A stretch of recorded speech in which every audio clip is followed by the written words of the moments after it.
want you by my side when I get real gone. Feel it's been a little while since we got along. Yeah, we've been playing stupid games, the situation rotates, and they say communication save relations. Okay, medicated how I'm patient, wasting time ain't the way, cause I can see it on your face. I've been tossing, turning, staying up all night long. I've been calling, yearning, wondering what I did wrong. I could tell by your eyes you got something to hide. So open your mind up, let me inside, and let's make it right. Tell me, baby, what's the problem? Cause I keep trying to figure it out. Oh no, oh no. Tell me, baby, what's the problem?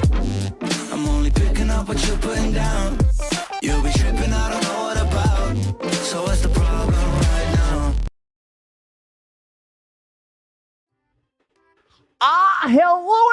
Hello everyone. I'm gonna quickly greet on everyone.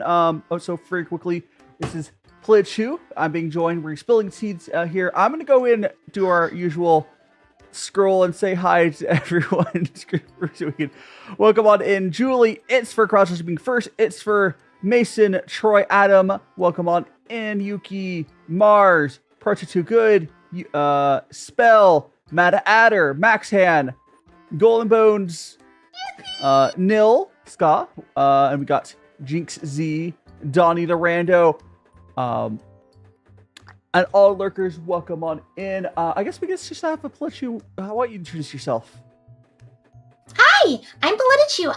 I talk about politics and Pokemon on my TikTok and my Instagram. Though when I'm on Twitch, I'm usually just a random rat baby. And I play a lot of video games and stuff. And harass Daichu! and welcome on in. Is that, how I say that? There's no vowels. I would like to buy a vowel, and the person just said something in chat. Krivis! I would like to buy a vowel. That's Krivis! Welcome on in, Krivis. Oh, so very quickly, thank you so much, Devious Yarn Gremlin, for the follow, and thanks so much for follow Politichu. I thought I was already following you on Twitch. It's fine. It's fine. Yeah, so we're gonna go for 3 different teas. I do have a bunch of teas that next week I'm doing a bunch of stuff. But for anyone who's new here, I'm DaiShimaVT, cooking VTuber. I have a little hand cam set up. It's very fancy. Yeah, we're gonna be doing 3 different teas. We got this Imperial white needle. And then we got, I'm doing a purple black tea here. And then I felt it'd be fitting to have this black cat ripe Pu'er. So 3 different types of teas today. We'll start with the white tea. But let me get our TikTok gremlins in here, which I did, by the way, guys. I think I did figure out why TikTok kept bonking me. Hopefully, I mean, if you don't bonk me, I did figure it out. If you do bonk me again, I didn't figure it out. So, get a lot like to buy a vowel a lot, Krivis. Yeah.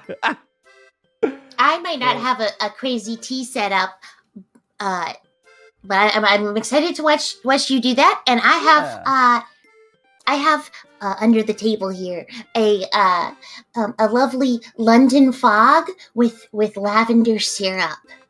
Lavender. So it's delicious.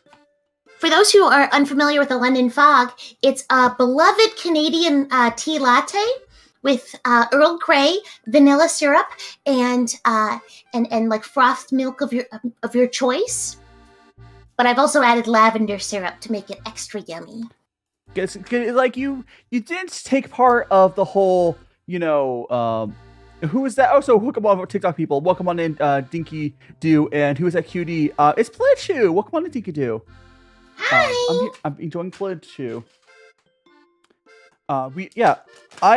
You didn't take part in the whole Tide Pods things. Now you're like making up for lost time with your floral stuff.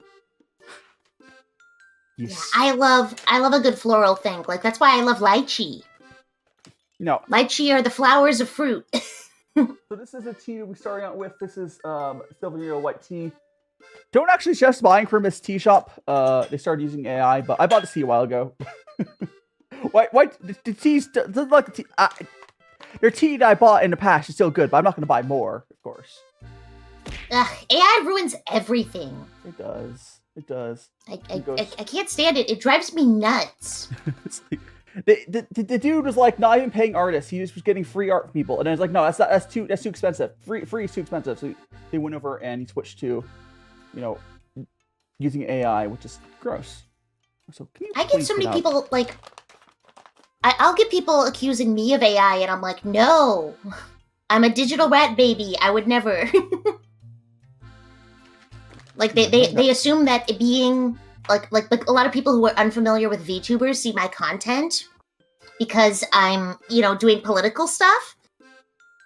So they'll think, oh, this is like either hand animated frame by frame or it's, and I'm like, no, I'm just actually a Pichu.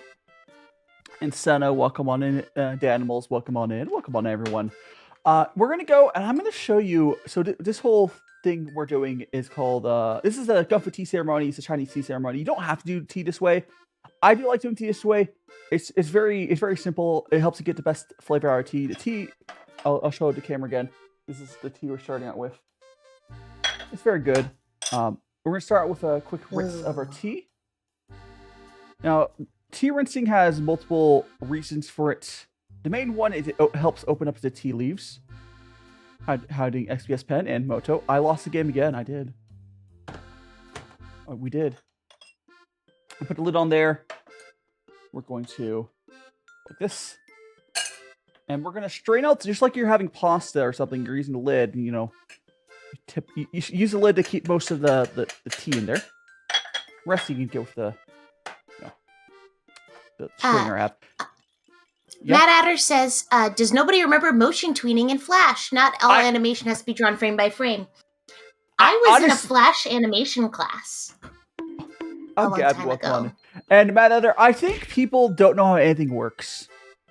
Yeah. There's some people who are just deeply incurious, too. We got a little tea pet. We're gonna go give them the rinse. Now, we'll go do one more. Gotta have a little bathy bath. Yeah, I got a bath for the tea pets. Oh, we're getting a raid from Cyan. A raid? Here, let me switch my music. Quick, I have to Dynamax. Welcome on in, Raiders! Welcome on to Raiders. Look, I'm Dynamaxing. Oh, I'm Dynamaxing. Welcome on to Raiders. I'm DaiShima, being joined with my friend Politichu, and we are spilling the tea today.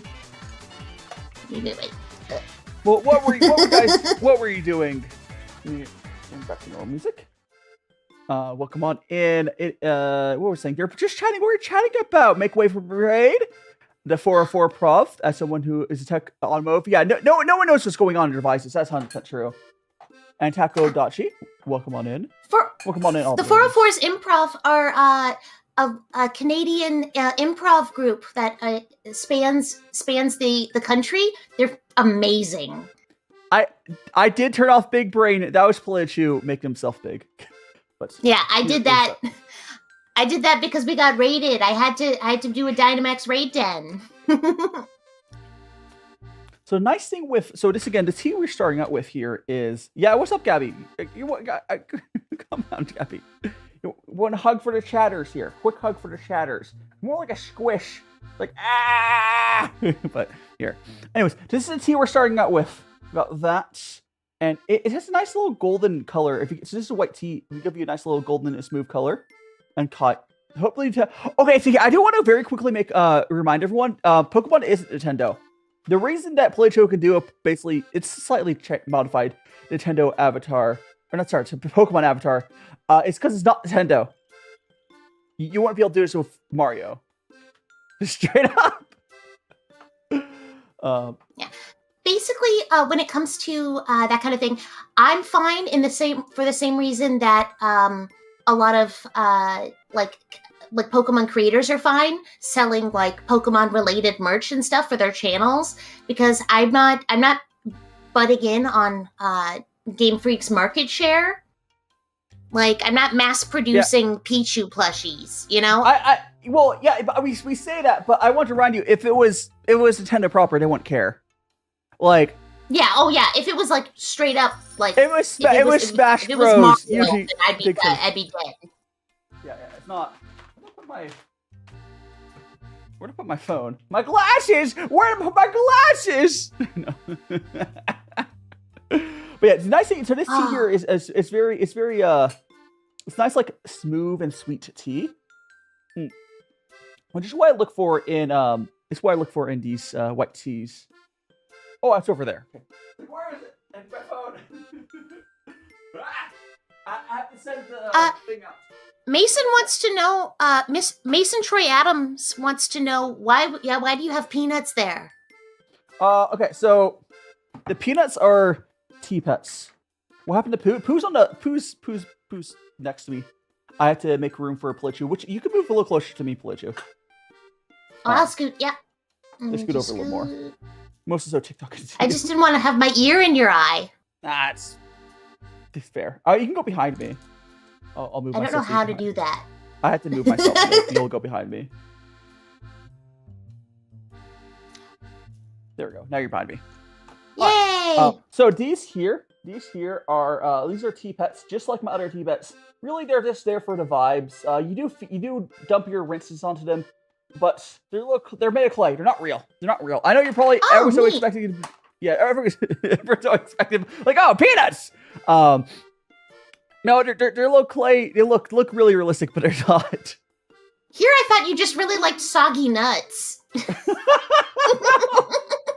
Okay, boiled peanuts are good, but I don't think the tea would be able to achieve that sort of flavor profile. No. They are they're clay, but they look very realistic. And, see, what we need is to what we need is for you to blow up so big that we could get a Daichu tea pet. Oh my! Just like a Chibi-Yu blowing bubbles. I would love to have like a tea pet and maybe some like plushie, like Pooh plushies. Like I also some merch I would love to get. I just, quite frankly, it doesn't make sense for me to get it made. I know friends who have gotten that stuff made when they're smaller than I am right now, but you have to like it's a lot of work. And I honestly don't expect my viewers to spend much money. Which I know the people who are smaller than me, they basically they shake down everyone for money. I don't need to do that. For sure. I know whenever anybody gives me gifts on like Throne and stuff, I feel like I'm gonna combust. I'm like, are you okay? Bow! Are you giving money in a reasonable amounts? Are you not? I don't want anyone to put themselves out for me. You know? I look British. I sure hope not, because like British tea sucks. Okay, so the thing I have to remind people is, what's all this then? I'm just a little Politichu. So as you know, you're Canadian. You should understand this. The British think they have the best of everything, and they're worst at everything they say the best at. It's kind of like how America says they're the best country. Same sort of deal. Like the British tea is really okay. It's better than like American tea is, but like it's the history of it. They got set tea back in the day, and it was just that didn't really survive. I imagine back in the day when I was sent over for boats and whatnot. I first got to the UK, or wouldn't have been the UK at that time, but that's not important. When I first got to England, it would have been stale and not great at that time. And the way they dealt with that is they added sugar, milk, and other flavorings to make it taste good. And they also were guaranteed not sending the good tea. Those salesmen were no way sending the good tea. So the British got used to bad tea that was flavored and stuff. Newfoundland is one of the provinces in Canada, I think. I don't know. That's the Canadian next to me. My favorite bit of British tea trivia is that English breakfast, Scottish breakfast, and Irish breakfast are all like the same tea that's been changed in the formula in order to best bring out its flavor with the different areas water. I can't do that accent. I have to work on it. So it has to. Like I haven't ever like. This doesn't surprise me. So it's basically just to deal with whatever their local water like. And glitchy, welcome on Newfoundland and Labrador. Wait, what is Labrador? Right, Labrador? Is that part of the province's name? I don't know. Newfoundland and Labrador. Labrador. Yep, places in Canada. I've heard of Newfoundland, not Labrador, but Yeah. it's probably one of the provinces that nothing happens in. I'm gonna assume. It's like like I've heard Newfoundland, but not Labrador. What happens in Labrador? Well, there's a lot that happens everywhere, but I mean, it's true. You're lucky that they're a lot nicer than us Manitobans. The Winnipeg handshake is something special. Nicer than the Quebecians. Although Quebecians have all the food, though. So there's that. I love that you call them Quebecians. It's either people call them Quebecers or Quebecois. Quebecois. Oh. Depending on how much you're willing to do French yourself. Omelette du fromage. Oh wait, let me just. You got your mustache. Oh, you have a problem with the Quebecois? Someone do my here. I'll basically redeem it. I'll redeem my mustache. I just gotta scroll down to it. Where's my mustache? Someone give me my mustache redeem. I don't feel like scrolling for it. Oh, there. No. Where is it? I have so many redeems. It's quite a lot. Someone redeem my mustache redeem. I'm trying to find it, and I can't. Where art thou? Oh, here it is. I got it. It's literally exclamation point mustache. Oh, someone redeemed it, and I redeemed it. I'm Baka. I got you. There we go. Twinsies! Yeah, I got my pride mustache. And Diablo, welcome on in. So interesting to think about this tea, this particular tea. You can start seeing it. It almost gets mushy, but it also opens up as it goes. But like, it's really just like grass. But I love my hot leaf water. Yeah, I mean, tasting this particular white tea is very it's not the best white tea I've ever had, but it's a very nice, like, smooth and sweet flavor, which is what I look for. As I said, it's some white tea. It's a silver needle, which is what silver is. And so unfortunately, Politichu is not with the IRL. I've never actually done like an IRL like off collab, is what VTubers call them. I am once you move to Japan, then I'll just be like, oh, let me in your house, let me in. Yeah, you'll have to visit Japan. Japan. To go to Japan. Exactly. I mean, that's what I'm saying. Cause like I'm planning on moving to Japan, and so many of my like friends are like, oh yeah, people visit Japan, especially Tokyo. Oh, I turned off the random redeems for the filters because this messes with Politichu's model. But no, like I have so many friends like they visit Japan like every so often. I'll be like a stopping point, right? Because like it'd be one thing for people to do for like, I don't know, a few hours, or at least dropping by. Yeah. But I got accepted to go there. Nothing has really changed since I said I got accepted. I haven't even paid my like initial 6 months yet. Like literally nothing has happened since I got the acceptance letter yet. But it's just one of those things. If you guys have ever dealt with moving, there's just like very distinct steps you go through, and there's just lots of waiting in between. It's just how it is. It's how it is. Do you know what area in Japan that you're like, not to like dox yourself, but like the Japan's huge? It's Tokyo, if it helps you. Tokyo? Yeah. Which is huge, so it's not like you're giving out your address. I hope I'm saying Shinjuku is where my language school is, I believe. Oh, Shinjuku, yeah. So I can go from the from learning Japanese to drinking. Although I don't really drink, but your redeems are so silly. I have a lot of silly redeems. Moving's very, very tedious. But like it's worth it, especially as someone who's in America. Job applications, I need to turn it into a job acceptance letter or a job offer. be a job offer, not an application. And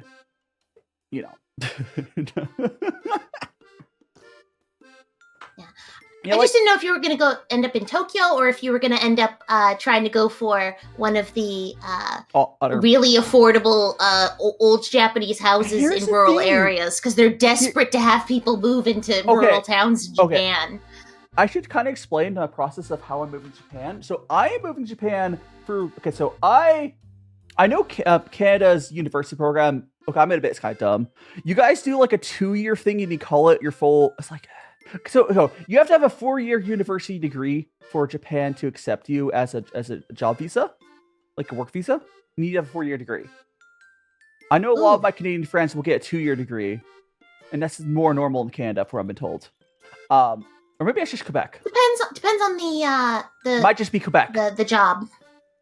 And so, well, come on in, everyone. No cheese right now. Although Politichu is cheese colored. You are cheese colored. We are. What is it? What cheese is this yellow? Like this shade of yellow? What are you Americans on? Cheese whiz, the canned stuff. Okay, I actually do love cheese whiz, but I don't count that as cheese. That's its own substance. Okay, like an aged cheddar too.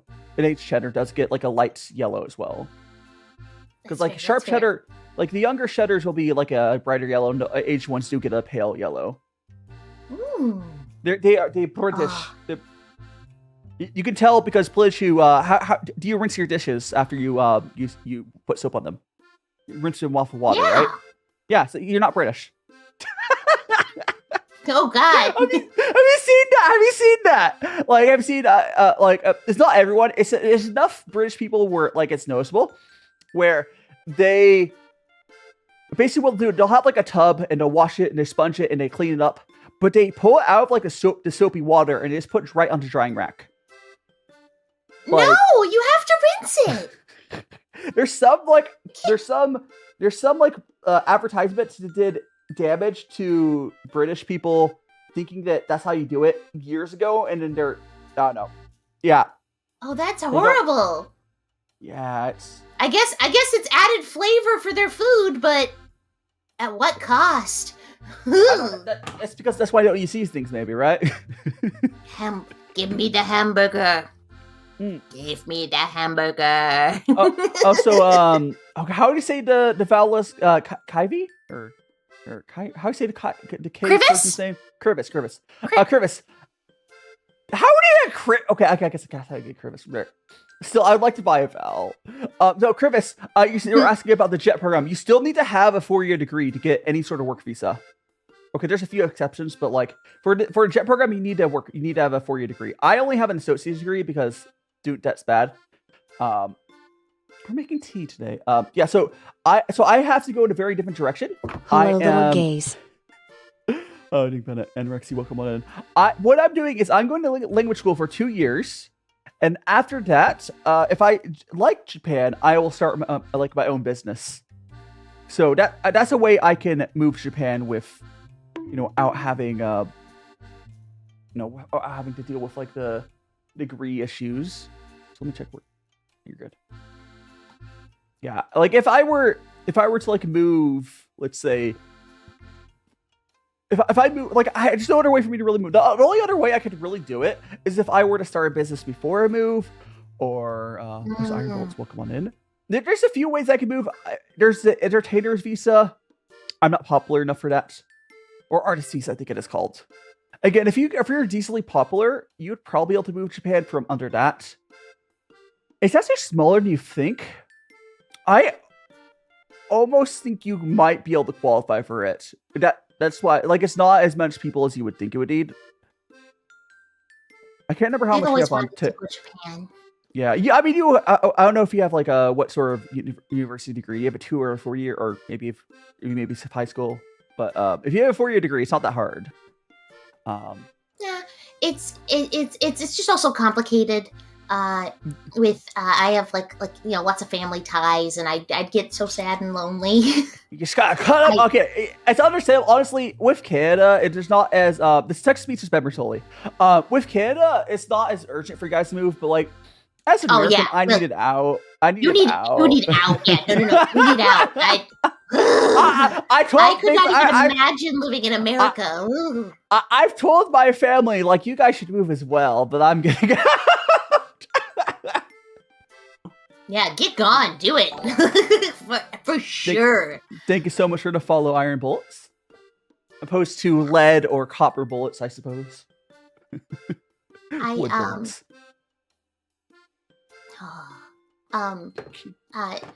I want to go to Japan, and I want to go see some idol shows. I want to see some idol performances. I want to go to the Pokemon Center, and I want to go to Shinjuku and Akihabara and Ikebukuro.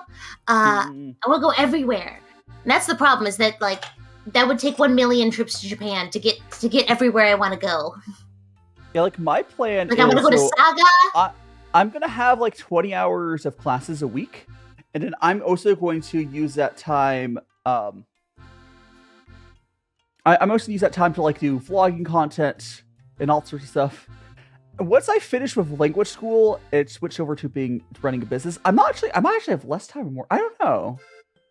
I'm not going to think that far forward, but yeah, like I will be doing all that traveling stuff while I'm in Japan, and I've wanted to, like, I could technically do it as like visits, and like if I would have ended up some other country, I probably would have like done 3-month visits to Japan to do all that stuff. But it's easier there. You know what you should do for doing like vlogging, like going to different like restaurants and stuff in Japan? You should get like little like faux sleeves made. That match your model. Oh, you mean like this opera gloves? Could like, yeah, like the opera gloves, but then also with like the little cuff with the heart and stuff. I mean, for added immersion. I am going to. I could have like a cosplay. Sort of. I might try to have some more cosplay. But I am gonna just have to do IRL content. Like I've said this before. Like, oh, when I move to Japan, because like it's too hard to do like vlog content without this showing your face. So I will just be doing that. But what I'll do is like a combination of VTuber and like normal. I'll do both. Yeah, like we could do a stream where I can watch you try different Japanese konbini items. Oh yeah. I especially like the cool thing about Japan. It's almost like made for to keep the hype up. It's kind of like how gotcha games always have something happening. If you go to konbinis, like there's always going to be the seasonal stuff. Like, oh, here's a collab with Demon Slayers or something. You can buy all their collab items. Like the videos write themselves. Like you don't even need to write in a script. Like you're just like, all right, got the Demon Slayer collabs. We're gonna try all these. Half of them are gonna be good. Half of them are gonna be okay.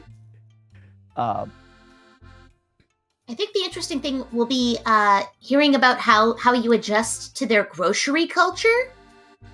It's gonna be different. Like Japan, they're not about like the big grocery shop where you go like, oh, I'm grocery shopping, I'm gonna grab my.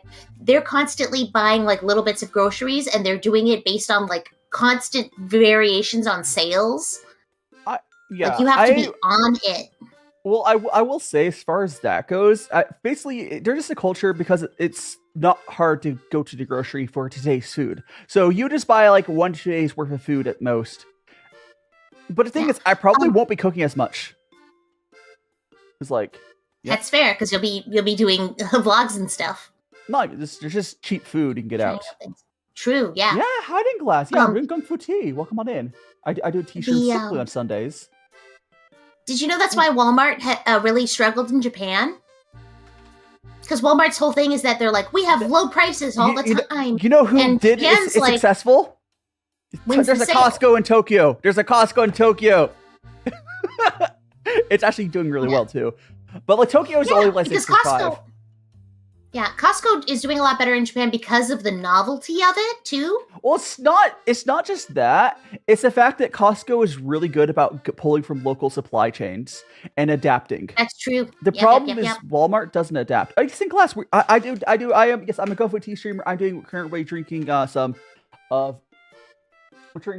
Silver Needle, and I'm being joined by my friend Politichu. There's a couple.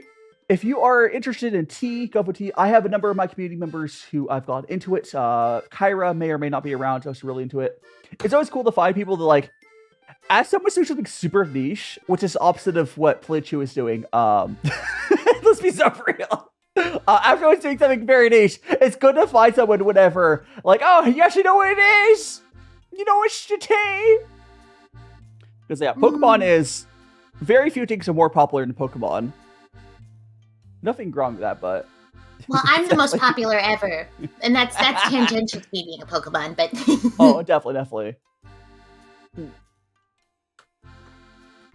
And the tea we're drinking right now is a nice, sweet and smooth white tea. It's not the best silver needle. Also, I don't suggest buying from Yunnan sourcing again. They're bad people, but I bought it for that. And I'm drinking the Canadian favorite tea latte, a London Fog. Though my variation is that I also added some lavender syrup to make it extra yummy. Lavenders tastes like the one type of tea there's two types of teas I do not like. I do not like teas that are floral generally, and which again, not going to say you can't drink them, but I also do not like teas that are, let's say, fruity. No, fruity are great. No, there's footy, like feet. Footy? There are some rooiboses that taste like foot, and it's like, okay. There's probably some Pu'ers that taste like foot. There's so much rooibos out there that tastes like you're just. Are talking about Rubius? Which type of tea you're talking about? ROOBI. Oh, that's the African bush tea. I haven't got into that. Technically, I would put it under a tisane. So it's any tea that it's not for Camellia sinensis or Teliensis, I would put under. Nothing wrong with tisanes. I just have not gone into those. And yes, that particular I haven't got into the other like herbals much.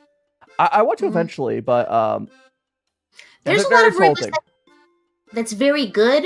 But I will tell you, the thing about rooibos is that either it's like really good or it's funky as hell. It's a very challenging tea sometimes. Yeah, thanks so much for the follow, Angel.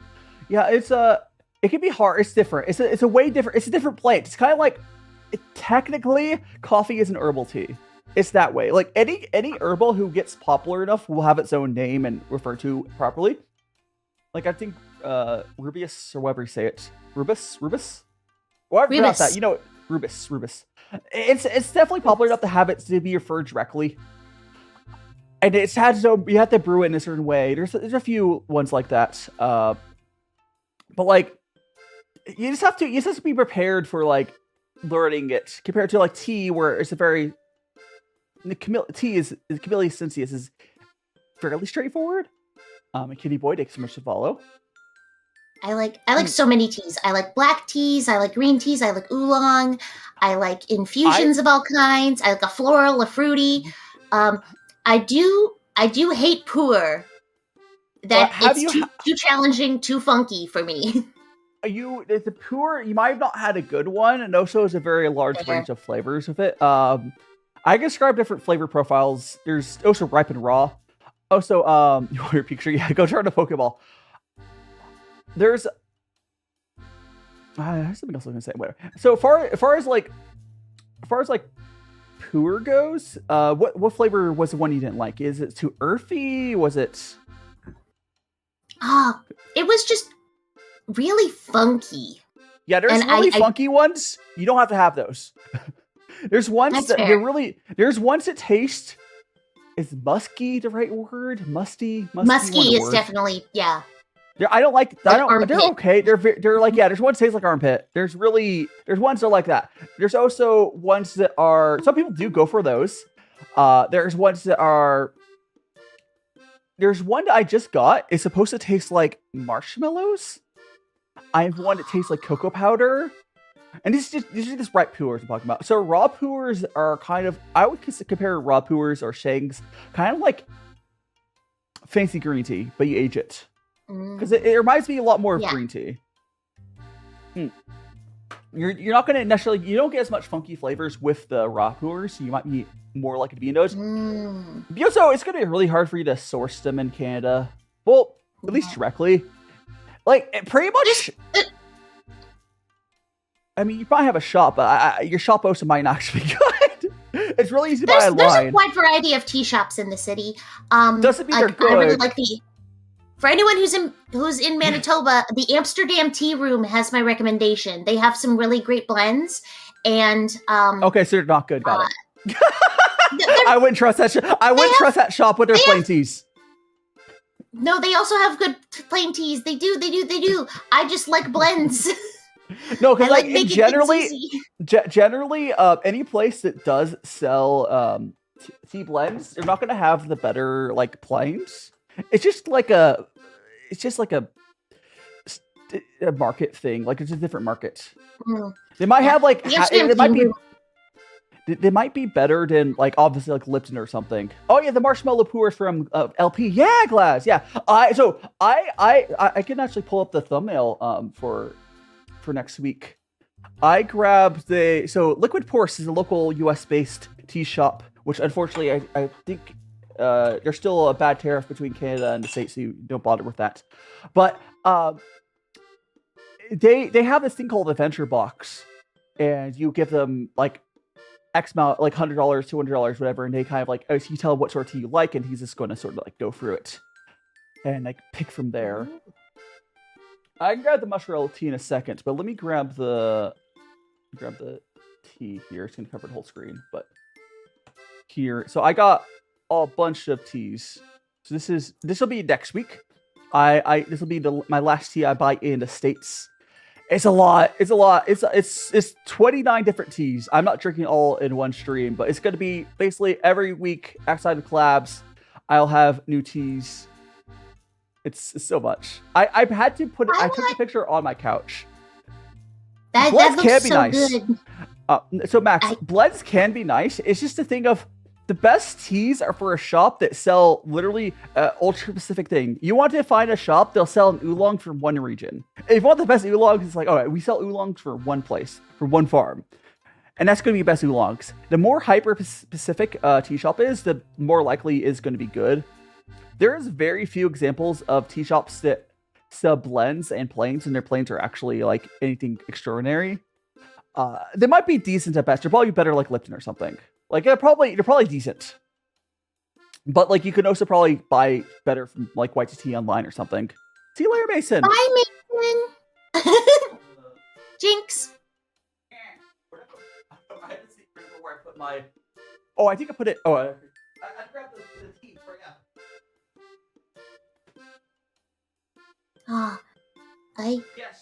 I love tea. I go ham on it. I just lose my mind. Like a milk tea, like a good chai. I will be showing this more to like next week, of course. But this big packet, which is, gosh, this is probably like 100 grams of tea. This is Liquid Porce's marshmallow. And apparently, people do say it tastes pretty similar like marshmallow. I can measure this. It's not going to be completely accurate because it's in the bag, but I'd say it's probably like 100. Yes, it's probably 100 grams. It's 115 with the bag. Yeah. A lot of people don't realize when like they think about marshmallows, they don't like think about the fact that marshmallow is a plant flavor from the marshmallow root. Yeah. Yeah, it's marshmallow. There's an actual marshmallow root. And that, have you seen? There's been some people online some recently that's like made their own marshmallow, and like it's a whole process. Like natural. Like some tea giant XPS sun here. Take a sip of it. I love making homemade stuff. One of my favorite things to do is making bread. Bread. What sort of bread do you make? Because like what sort of bread do you make? Because like, do you have a Dutch oven artisan style or? Oh, I do this lovely. I do like twist breads where I let it rise and then I spread like I'll do like a make my own pesto essentially like an herb spread, and I spread it in, and then I twist it and stuff so that you can get all the different layers of the herb, and it looks very nice. I wonder if I could find a picture I could show you. I would love to see a picture of that. Oh, so TJ, welcome on in. Man, you had marshmallow. Yeah, I've never had like normal marshmallow. And there is like, I'm not saying there's anything wrong with flavored teas. It's more, they're separate markets. and there's very few examples of the overlapping of both places that have both things done well. Usually you'll have not most times if there's a place that sells tea blends and like plain teas, the plain teas would be like wholesale quality-ish, or at best like Chinese market quality, which Chinese market quality is not bad, but I can't find a picture. Oh well. This is the fact. But I make all kinds of different breads. One time I did a variation of the recipe that I'm like obsessed with. I started out, where I used like goshugaru and gochujang and mozzarella to layer within all the layers of the bread with some green onion. It sounds more like I wouldn't say milk bread, but closer like a normal like closer to milk bread end of the breads, which two are good. It's so yummy. Yeah, because it's not like a milk bread recipe, but yeah, I just mean because like the milk breads are. It's not necessarily milk bread. You could use water instead, but those ends of the breads are like more just loafy, and you add stuff to it. I often usually when I make bread, I do Dutch oven artisan breads usually, which are closer to like sourdough breads. Although I cannot be. Maybe if I get settled and I really have a lot of people to get bread to, I could do sourdough. But like sourdough is just too much commitment. I've not seen K-pop Demon Hunter. I need to watch it still. And you don't want to start. You don't want to start doing like sour bread stuff right before you move to Japan, because I don't think they'll let you bring a sourdough starter across. You can probably ship it. I feel like that would be. You could probably ship it. I was gonna say, Krivis in chat says opens trench coat. I got 100 grams of the good stuff. Makes me think of yesterday when I was streaming. One of my constituents was watching me stream while working at a local dispensary, because Kush is legal here in Canada, for context. And we were all joking about how they just need to, rather than turning me off to talk to customers, they should just let me talk to them. And I'm just saying, a Pichu would be a very effective sales rep, because, you think this is weird now? Try one of our gummies. Then you'll have a really funny time. I believe it's legal where I'm at as well, and it's legal in California. But I'm in Vegas, so I there's not much that's not legal here. So one of the things I did get, and again, we're not opening this until next week. I'm like 90% sure that this is probably a tea pet. I did say they could add a tea pet to my collection. It looks very tea petty. It's definitely a box. But I want to see. I guess I'll just have to tune in. When you open that. I'll be basically what's going to happen is I'll quickly next week. We'll quickly go through the 29 teas. We're not going to try them all. I'll try 3, and then every week after that, I'll do 3. And if you do think about the math, I will go for all those 3 per week by the end of the year. I will, with some wiggle room. It seems like a lot of tea, but I do teas every week. I will get through it. And my favorite food, Carnitas. Do you have Mexican food up in Canada much? Yes and no. Like, I personally like make a lot of fajitas. It's one of my go-to foods when I can't brain. But yeah, we don't have a crazy amount of like Mexican people, so we don't have tons of the culture. We've got a couple real nice spots in Winnipeg, but that's mostly because Winnipeg has such a insane food culture. It's so cold and so miserable here. Our weather is always so crazy that like we have a huge restaurant culture. So you're always going to eat well in Winnipeg because we just don't have anything else to do. That's good. So wondering, Pickle, you're not too late. We'll be going for like 3 to 4 hours. So yeah, 2 hours. But yeah, no, like, have you had horchata? I have never had horchata. Okay, so horchata. It sounds so good. So horchata, for anyone who doesn't know what horchata is, essentially you get some rice, and like okay. I keep hearing people say you don't wash it because you want the starch. I will, because I want to practice making it. I'll probably practice see if I could wash it a little bit and see it'd be good. Like quick rinse, not full wash. Anyways, Yeah, so you just get to get germs off, but the still have to. like I'm not doing, obviously don't do until it's like a quick rinse. But anyways, and then you basically blend it up and you cook with milk and like cinnamon and some other stuff, and it makes like a nice little milky drink. You strain out the rice and the rose. Welcome on in. And all that. Welcome. Oh yeah, have you tried? Have you tried lychee flavored black tea? I love lychee everything. Not this year, but last year for my birthday, I had a lychee cake. Ooh. It was a lemon chiffon cake with a lychee whipped cream. Fantastic. Also, thank you so much for the gifts, bun. Yeah, what can you describe what lychee is? Yeah, what does lychee taste like? I might have had it before. I don't know. Lychee is very floral. It's a very floral tasting fruit. Like a lot of people will be like, "Wow, like for some people who don't have the discerning palate, they'll be like, this tastes like soap." And it's so yummy. So that is why you like your floral tea. Okay, so there are some really good like jasmine teas you would like. Oh, jasmine like white teas. You'd probably like the high end like white floral teas. Yeah, I like all kinds of teas. I'm not into rose tea as much, but I can still mess with the rose tea, depending on the quality. I just really like tea. I like all kinds. From matchas to I really love a good genmaicha. Have you ever had where I don't know how far your because I know it's a little better than America up there for teas, but have you ever had like like higher end black teas where they start with different flavors, just plain teas? Because there are some black teas they'll start to be like fruity like naturally. Yeah. Oh, it's so neat. Yeah. So, I find the chemistry of tea very fascinating.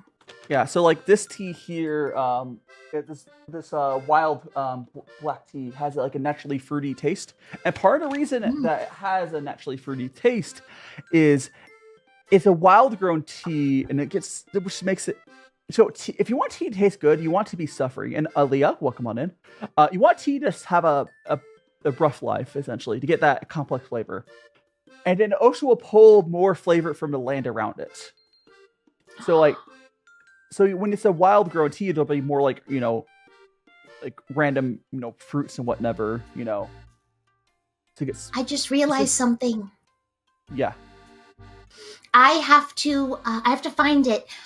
There's a tea that's made in Canada using leaves that are only in Canada that I think you would really like.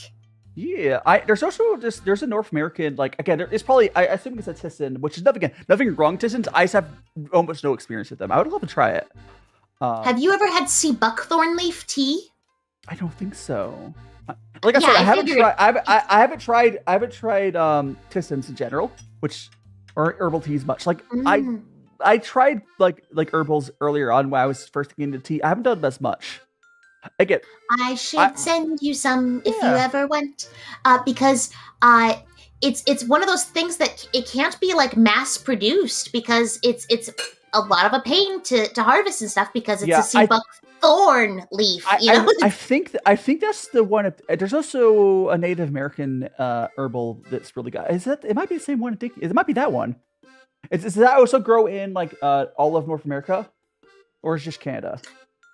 Sea buckthorn is found in like Saskatchewan and Alberta. Okay, it might be a different one. Maybe tickling the tops of some of the states around there, but hello, Farah. But yeah, so that's different one thing. There's also, if anyone, because as we know, the Native American like culture was pretty big, and they had their own herbals over there. They're pretty good, apparently. They're actually apparently one of the better herbal teas. I can't remember what it's called. No doubt. I should try. I definitely need to try it before I leave because it's gonna be so much easier to try that before I leave. That would be a really fun, like, farewell North America stream. Would be doing like a bunch of North American teas. Yeah. That'd be so cute. And you can make bannock. What's bannock? You could make bannock. What's bannock? Bannock is a fried bread. It's extremely popular with the indigenous peoples of Canada. Yeah, I think I've seen it. It's the Canadian fried bread. Yeah, I think I've seen it. Yeah. I haven't had it. Fried stuff food in general is good. Yeah. Fried bread is always going to be yummy, no matter what. Mm. Have some freshly made bannock with, and you could even get a Saskatoon berry jam. I said, what is bannock? Right. I'm American. We don't have bannock down here, I don't think. I could send you a recipe. I'm sure you can send me a recipe. It's probably not hard, but like, I'm pretty sure it's not talked about much down here. Yeah, bannock's mostly a northern Canadian thing. It's probably not even all of Canada. Like, if you went to like Quebec, would they know what it is, or would they just shout angrily in French? Like, I got all excited thinking about Saskatoon berries now. One thing I do want to make better. I have made a few Canadian dishes, like since I've been doing these streams. Like poutine. Yeah, poutine. Technically, again, it's just Quebec dish. I need to try some dishes outside of Quebec. All the dishes I've had are from Quebec. I need to try ones outside of there. I know there's other like ones, like the I have some bannock. suggestions. Yeah, feel free like to suggest Nanaimo bars. Yeah, definitely suggest me some stuff. Yeah. So one thing I want to make note, at least for Quebec cuisine, I don't know if it is for all of Canadian cuisine, they very much like mixing together the meats. So you'll have, I believe, poutine calls for like not just beef broth, but also chicken broth, or not just stock. So both beef stock and chicken stock, which is really interesting. And they like combining a bunch of meats together. Yeah, it depends on the recipe and different zones. I find the food culture here very interesting. Like, for example, here in Manitoba, we have a huge Mennonite population and a huge like Ukrainian, and we have the biggest Icelandic population outside of Iceland. And Marhana, welcome on in. Yeah, we do have buckthorn here. I don't know if it's the same plant. Like, I think it might be all of North America. So there's sea buckthorn, and I think we have another buckthorn down here. I think it's a different one. I know we have like a very like some sort of like. There might be a slightly different one that's adapted. That's how plants work. I'd love to try it. And Lily, welcome on in. But yeah, so I definitely try to. So one thing I also have noticed is Canadian cuisine is definitely very much influenced by British culture. But it's almost like the same thing as like if you go to like anywhere out of England, it's like you take the British dishes and give them to someone who knows how to cook. Oh yeah, you add seasonings. Yeah. I think it's wild that the U.S. You guys don't have white vinegar for your fries. Yeah, we don't do the vinegar. We just really hate British. If you go to any like restaurant in like here, you'll find that has like good fries, like a diner or whatever. You'll always have like salt, pepper, and little bottles of white vinegar on your table for your fries. I mean, to be fair, sometimes you'll see hot sauces, and some hot sauces are they're Canadian. Snoozy, welcome on in. But yeah, no, so some places will have some hot sauces, and hot sauces are often vinegary anyway, so it's close, right? I can't believe I've been talking about French fries, and I didn't tell you about the best Canadian thing that you have to try. It's a specifically Manitoban thing. Mm-hmm. I definitely would love to try it. I have got to get you hooked on the #1 chicken finger dip of all time. It's perfect on everything. Fries, chicken fingers, everything. Honey dill sauce. Honey dill sauce is the best. I have tried. I will admit, I wasn't into dill. When I was younger, but I've started to like notice. Like I've tried mustard and more recently. I don't know if it's either one or two things. Either my parents sucked at cooking, very possible, or my taste buds had adapted.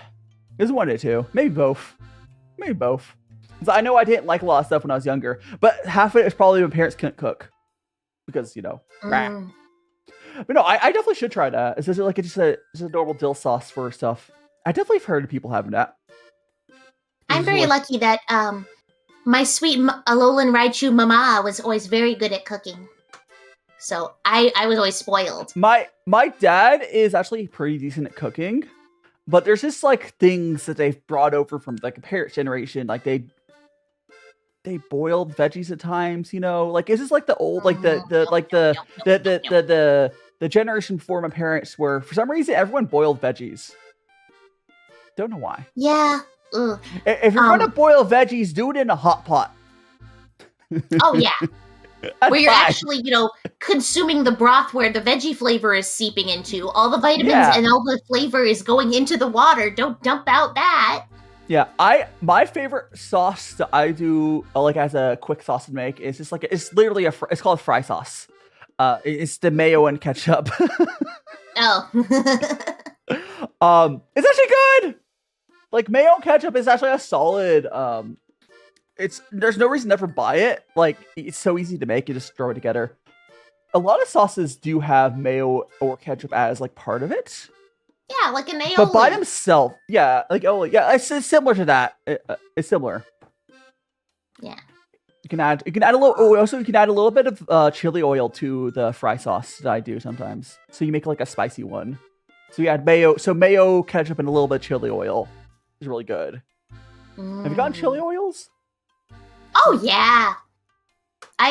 We have all kinds of. I have a whole bunch of chili oils on hand. There's a place in the city here called Black Market Provisions, and they have so many great like little seasonings and sauces. Their shroom mommy seasoning is insane. It's just like this mushroom seasoning that just instantly like hits your food with umami. Oh, it's so good.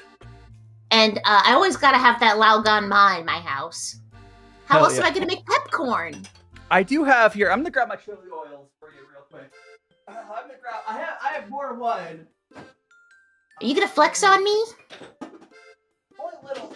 Quick, he's gone, everybody! Let's riot! Riot! Chaos! It's chaos time! So I have so I do have the classic. I do have the classic, Lao Gan. Yeah, Lao Gan Ma. Now there is one other one. Now it's not the same style. Have you ever had the Bulldog 2X spicy ramen? Or the Bulldog ramen? Yes.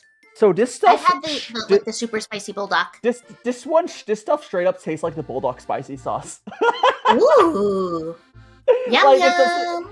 It doesn't taste like it's a whole. Almost I consider it's completely a different thing. This tastes like the Bulldog sauce, which that's good for me. Something you gotta know about me is I'm a spice fiend. I do really like spice. Out of like all of my friends and my everything, I am like the biggest spice fiend. But then among my like direct family, like with my siblings, I'm the spice baby, which says something about how insane my siblings are. They are monsters. Like they've burnt out every taste bud. They can't feel alive unless there's at least 1 million Scovilles. I like spice. God. You might like spice. You might like spice more than me, but I do like spices. But this is one of the hot sauces I have. That I if I can actually show that it's been used. I guess you can see. And there, I've used like half of this. This here is it has a Carolina Reaper one. It's pretty good hot sauce.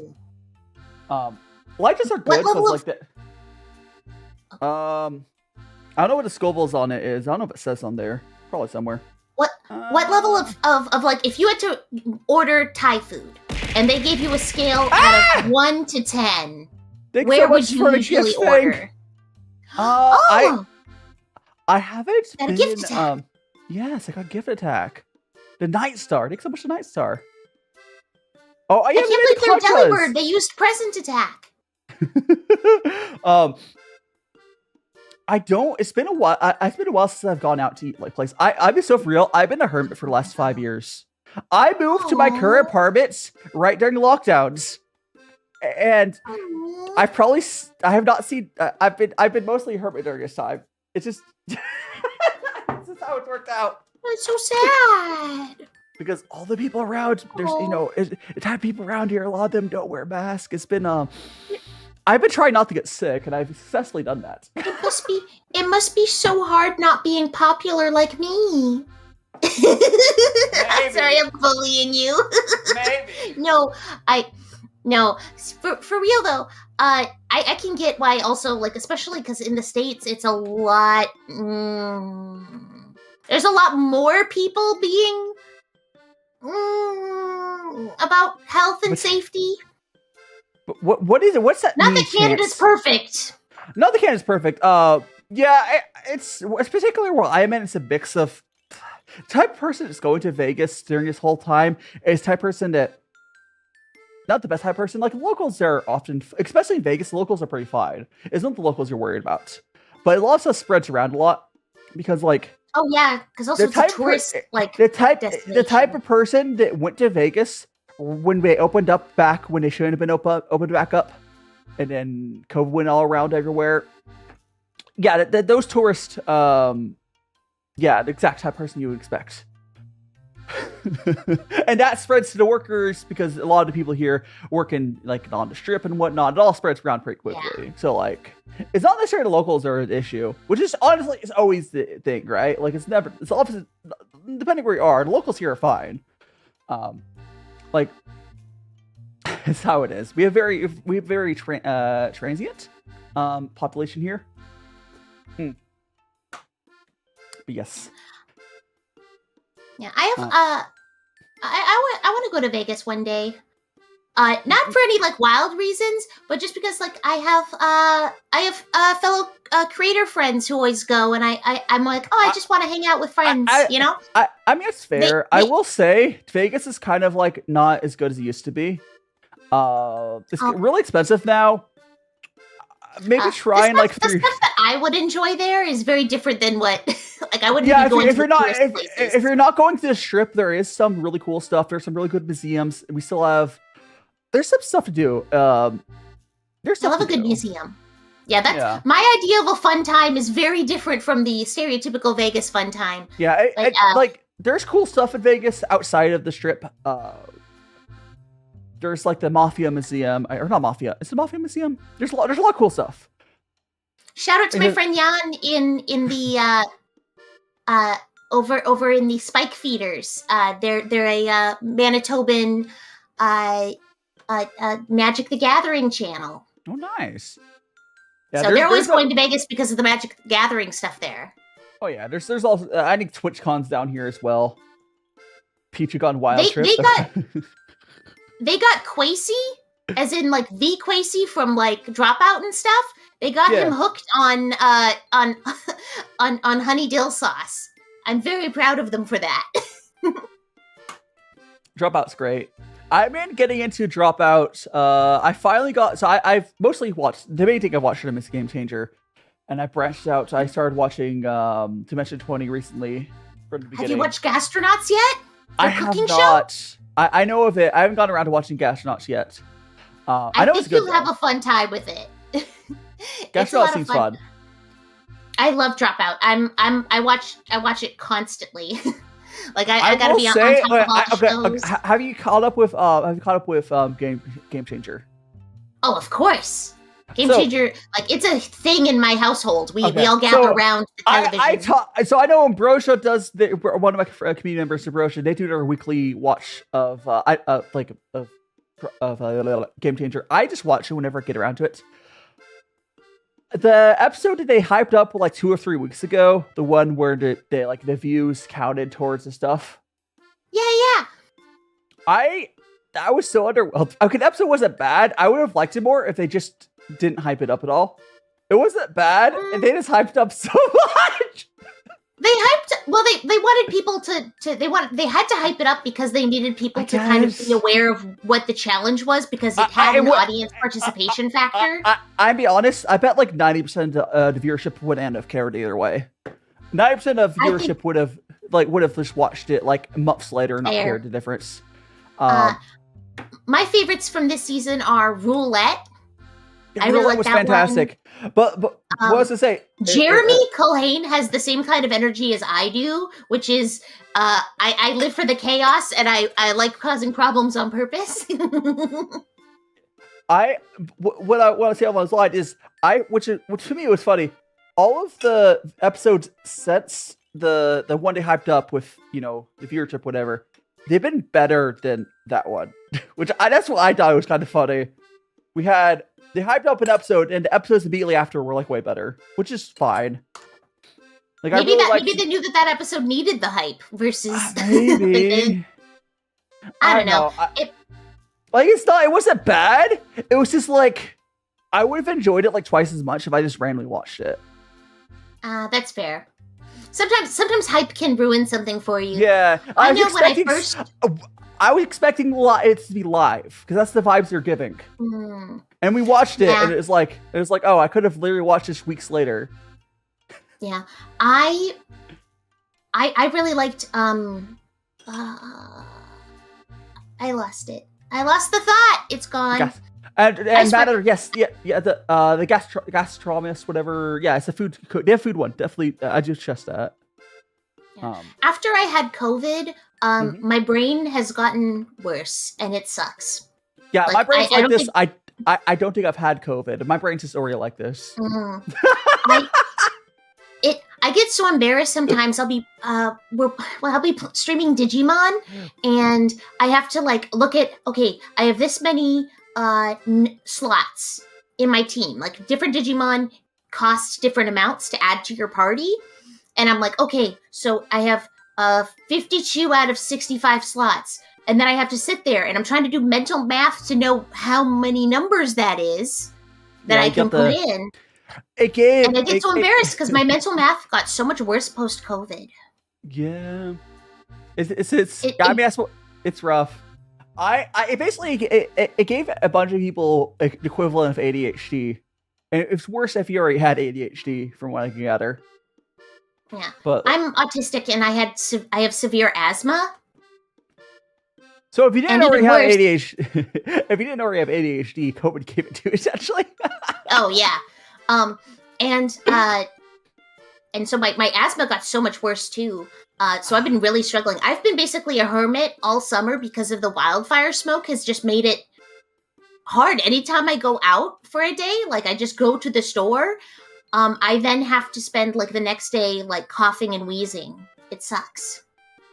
But straight up, the worst part about me having COVID was that I was recovering from a surgery when I got it, and I coughed so hard that my sutures popped open. So I just had an open wound from having coughed so hard. I have some family on the Trumper side, and they keep asking me why I haven't been going out. And I've been continually proven that this hermit life for 5 years was definitely it's a lot. I'm planning for the long term. Like my thing is like I'm very much okay at being a hermit, and I realize for long term health, this is actually still, even though I'm not being physically active, it's still the right choice for me. It was the right choice for me. And when I'm in Japan, people are much better about masks. Like even before COVID, people in Japan like masks and stuff. Like, yeah, people wear masks when they just had colds and stuff because they didn't want to spread What a concept. It's because they look cute. Half the time it's because it's to do it to cover the face because they're shy. Yeah. But it's... I get really like shy when it comes to like trying to put myself out there in terms of like trying to be like, oh, by the way, I have things going on. Hi, I'm Politichu. But I'm an extreme extrovert, so I go insane being too cooped up. Oh, I get zany. Oh, I could if I was like, like the high fantasy like elf or whatever, I could be the person who would go for 300 years in a mountain and be like, oh, I spent 300 years. Hello. Oh, you could be that person at the beginning of an isekai who's like, oh, I got isekai, but then I spent the first 300 years just defeating slimes, and now I'm that anime was a disappointment. I have to admit, I like a good isekai, so I get a lot of them recommended to me, but I'm a connoisseur. All of the best trash. Also, Greenleaf, welcome on in. Isekai vending machine. So much fun. That one I watched the first couple episodes and I was like, haha, this is kind of funny. But then it didn't keep being funny.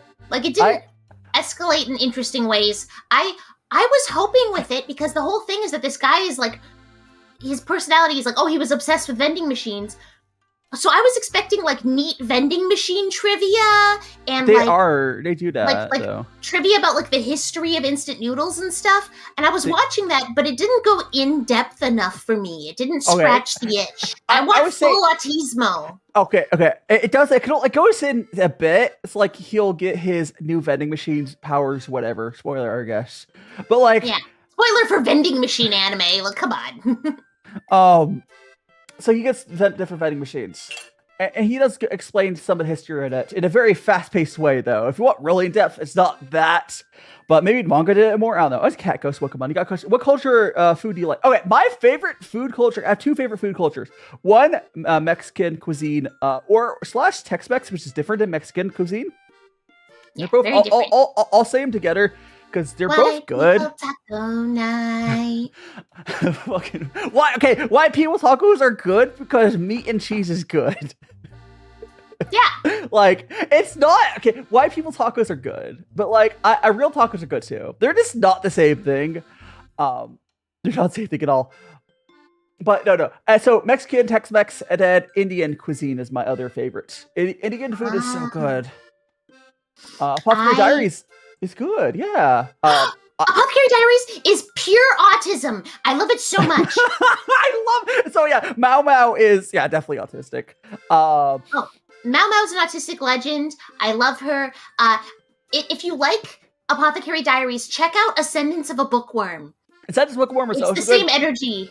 I would say Apothecary Diaries was easier for me to watch. I do sometimes have shows. Maybe no, it's because Apothecary Diaries, the character is older. I have a really hard time with secondhand embarrassment sometimes, which is really common when the character's like 8, which is how in Bookworm she's 8 for a while or whatever age it is. She's like, oh, I can't do this because the adults are being bad. It's like I get secondhand embarrassment really badly from. That's fair. But the thing is, I got through it. It's good. She's an adult. She is an adult. She's just I find it's funny because and relatable because she's very autistic and she's just like, I want the thing for my special interest and I'm getting so burnt out and frustrated. Yeah, like no, I like it. It's just I had a lot more instances of secondhand embarrassment with Ascendance of Bookworm. I do think those are mostly now with where the anime's at. It was mostly where she had no one helping her. It was an issue. Yeah. Whereas Bao, she's what, at the beginning of show 17, I think. Yeah. Like she's like very 16, much 17. She's very much an adult already, and the people treat her like an adult. Yeah, and her in the way that she carries herself, Yeah, no, like it's a thing of like maybe it's probably some trauma there. Therapy doesn't exist in the States. Not affordably. There's probably some trauma, but I have an issue with secondhand embarrassment in some anime. Another one fair, is though. It happens a lot of times, like slice life shows. What's it, Tokito or something? What's the show that freaking? It's the dark show that's currently airing. I have no idea. Toto something, whatever. I don't know. It's something good. I had a really hard time with that. There's a lot of. I get a lot of secondhand embarrassment watching live action comedies. Like I physically, like it hurts watching like any sort of live action Will Ferrell affair. I cannot handle it. I mean, fair. I would have the same thing. I barely watch live action movies. I'm such a weeb where most of my stuff I watch is I either watch anime or it's like YouTube or Dropout. I'm big into like video Twitch, essay.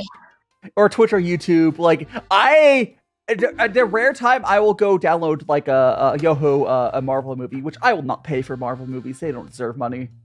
But and Crooked Gamer, welcome on in. Cloud movies, should just cut a lot of them suck. Especially Will Ferrell movies, to be real. I mean, if you're gonna watch it for Will Ferrell movies are the type of movie where I think they should be handed out for free. And if you enjoy it, you enjoy it. But that dude is just like making money to have fun. He's having his fun. He doesn't care. Yeah, I love the best Will Ferrell movie is Megabind. Megabind, great movie. Well, it's when he does his like any sort of comedy where like the comedy comes from a grown man acting like a baby, like a man child. I cannot handle it. Am I thinking the right person? Is Will Ferrell's the big guy who does movies with his friends, right? Yes. I'm thinking the right person. He did Megamind? He was Megabind. Okay. Oh, he was the voice actor Megamind. That's different. He wasn't the one directing it like he did. He wasn't like his live action ones. He's basically just making those himself. That's different. I mean, I don't blame the dude. The power of him. I wish I was that cool where I could get people to pay me money to go have a vacation with my friends. Like. Yeah. That's such like a power move. Like, come on. Every time I think of Will Ferrell now, I think of he did a dumb little like trend with Ryan Reynolds. The I could be blue, I could be violet sky, I could be hurtful, I could be purple, I could be anything you like, and that's gonna be in my head for weeks now. Oh no. The echolalia go burr. I'm going to go to my next tea here in a second, I think. By the way, if you do not know, white tea lasts for like so long. I've probably gotten over a liter of tea out of this white tea. It's still pretty strong. For variety's sake, I will be going to my next tea here in a second. But white tea lasts for so long. It's ridiculous. Clearly, you just need to chug, chug, chug, chug. I've had maybe a liter and a half. No, actually, no. I'm almost on my second kettle. Probably like a liter and a half of tea. I've been drinking a lot of tea. I have a button for that. Chug, I have a button for that. I'm gonna fill my water filter up. I don't know if my buttons, people can hear them, but.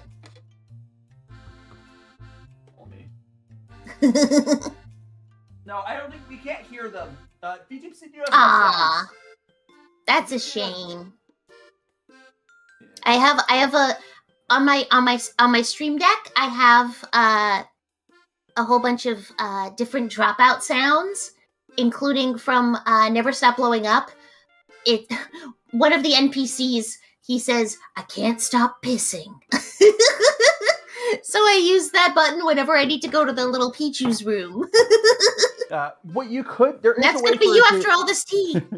Yeah, eventually. What you could do, you could send it through your microphone. That requires a more complicated setup than you have right now.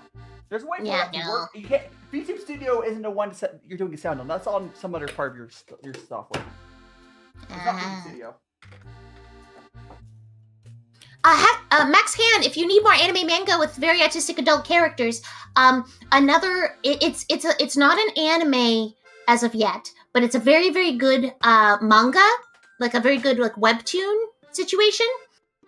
You can read it online. The Duchess's 50 Favorite Tea Recipes. I highly recommend it. It is, if you like Daishu's content here and you like autistic leads, that's what you want. Just a woman getting isekai'd and her love of tea helping her change the world around her. I have heard that mentioned. I have not read it, but I have heard that one mentioned. It's so good. Yeah. you would appreciate all the little details of like her knowledge of tea. And, oh my God, you know what really bugs me about it's just for as far as tea goes from I maybe is accurate, but I'm pretty sure it's not. So in Apothecary Diaries, if you look at it, they're all drinking directly from Gaiwans, which is wild work. You'll see them, and they'll be drinking directly. Yeah. I don't think that's ever been a thing. I think it's the animators looking up like a Chinese teacup or something. At some point, they got a Gaiwan in there. I'm like, yes, yes, Max Han. Maybe it's a Max Han. Oh no, I'm like, I could be wrong. It could be accurate, but I just get like the vibes where I think it's not. Oh gosh. Yeah, the Duchess 50 tea recipe. Yeah. I eventually I will get into like I should just read it or something. Yeah, it's really good. The Duchess's 50 tea recipes. Yeah, I do know Max reads a lot. Max is one of my mods. No, you're a mod on Twitch. Max says, so how do you still not have an avatar on Twitch? I think they're mostly on YouTube. But I always find it funny when people like don't use Twitch much will not have an avatar. It'll just be that like purple like outline person, whatever. Oh. I need to use my YouTube. Yeah. YouTube's good. It's just YouTube's annoying for me because YouTube Shorts have to be a very specific length, and so most of my TikTok and Instagram content can't go there without. Not anymore. That's not true. Really? Anymore. It's been true for like a year now. Like a year ago. No. It's been maybe like 6 months. I don't know. It can be you have 3 minutes, right? So YouTube Shorts race it at 3 minutes. If it's over 3 minutes, yes, it's an issue. Kimiko, thanks so much for follow. Yeah, no. What I'm saying is 3 minutes. A lot of my videos are longer than 3 minutes. Is the problem? Make them into videos. Frustrated. Make them into videos. Yeah, it's just a whole thing. What I would do is just film your stuff as like a.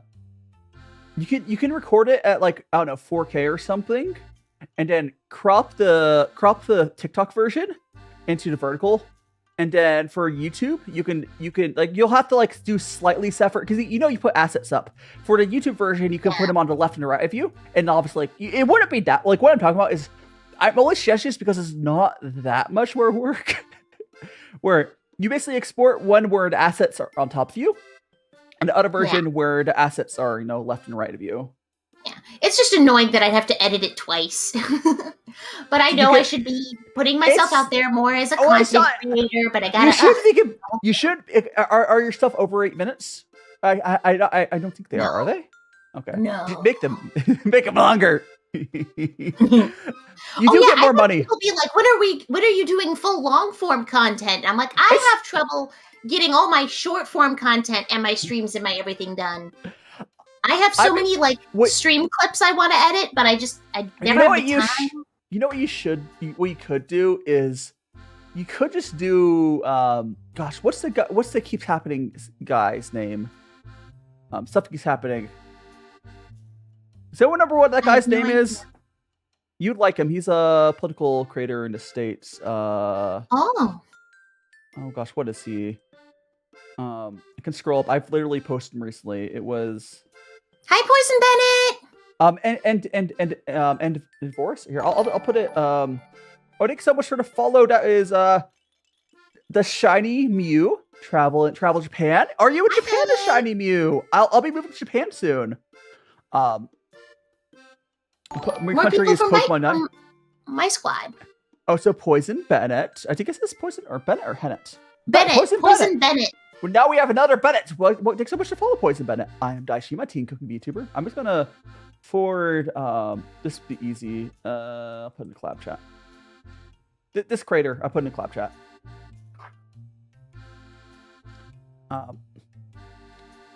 Yeah, are you Shiny Mew? Are you in Japan or?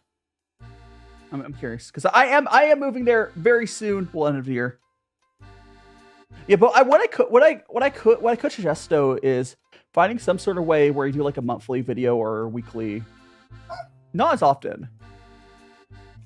I could just.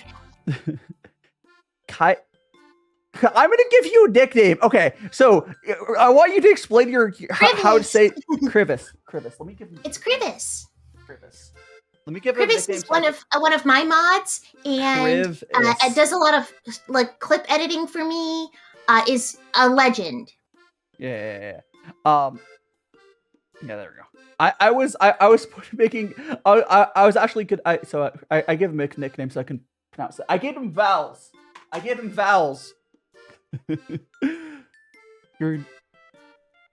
are a legend. You're great. Are you? I am not ethically Japanese, Mary. No. I am moving to Japan for language school, and I'll hopefully be more permanently staying there. But we'll see how that goes. I'll be doing like travel vlog content and whatnot there. It'll be fun. Vlog with I'll have to figure. I'm probably gonna be doing less streams because I'll have a life. But here's the thing, and I'm sure. Actually, no. I think you have. Do you have like a job outside of VTubing? I'm assuming you do because Canadians don't make money on TikTok. Well, I don't. Oh no, you're on disability, right? Right. Because I'm so autistic, it makes it very hard for me to find jobs. Understand? I mean, same day. That just doesn't. Yeah, autistic people have a hard time getting that here. I think Rexy was on it for a while. It's a lot hard. It's honestly really hard to get on disability here. It's a bitch. It is frustrating here too, and it varies from province to province in like wild ways. So it can be hoops. Yeah. And Sakurose, welcome on in. Like for example, there was an issue with my my forms this last time. Yeah. And so I actually have a doctor's appointment tomorrow to get that sorted out. My doctor gets so mad on my behalf for when they make him keep having to refill out forms saying, "Yes, I'm still autistic. Yes, that's a lifelong disability. What are you talking about?" So we tried giving you a bunch of plushies to cure your autism, and it hasn't worked yet. So we're gonna keep giving you plushies. Oh, that's the thing is people have to send me plushies on Throne, and we'll see if that works. No, it's not for most people. It's not specifically the autism side of your diagnosis, your issue. It's probably more on because most people that have autism, especially since you have COVID, the ADHD type stuff is usually a bigger issue. For me, it's like I have the problem of like, okay, well, trying to navigate like social stuff when it comes to like working with coworkers and stuff. Like, I don't know what the etiquette is for a lot of interactions. I don't know, like, there's a lot of like hidden social rules when it comes to working at a job, like that I'm just not gonna clue into. And I try to communicate like, hey, you have to tell me if I'm. So here's solution. Is you just do what a lot of our generation does and starts your own business. And you just don't care. You stop caring. You just stop caring. Yeah, that's just a lot of stuff for me to navigate and brain. Yeah. Anyways, here's the next tier new. This is another one from Yonan Sourcing, which I don't recommend as a shop, but it's a light roast wild tree purple Varietal. This is a nice tea. It's a very fruity black tea. We do have a right Pu'er we'll do at the end, but I'd love to work at something like a game store or like something where it's like adjacent to my special interest so that I could, focus, because there's a certain point where like my brain just cannot tolerate not engaging with the thing. Yeah, Max, I suggest you know the issue of that term, right, Max? Rexy can help you with that. Max Han, Asperger's syndrome is no longer a term. We do not use it because it comes from the Nazi Hans Asperger, who used it as a way to classify whether or not an autistic person deserved to live. Yay! So basically, is this autistic person high functioning enough to be allowed to continue to exist in society? Okay, they're Asperger's. So there's a lot of you'll see aspie supremacy is what it's called, where a lot of autistics on that end of the spectrum will distance themselves from other autistics in order to try to appeal to a neurotypical mass, the neurotypical masses, the allistic masses, trying to be more like, oh, well, I'm like a Sheldon Cooper. Hate Sheldon Cooper. I was always. So I hate that show. I'm mostly ADHD, but I was always compared to Sheldon growing up. But like, because I looked like him too. I would get so frustrated because I really like Flash comics, like The Flash, and then I'd see someone wearing a Flash shirt, and I'll be like, oh hell yeah, I love your shirt, and then they say Bazinga, and it was a trap. They bought it because they liked Sheldon Cooper, and not because they liked the DC Comics character The Flash. Sorry, I get so mad when I think about that show.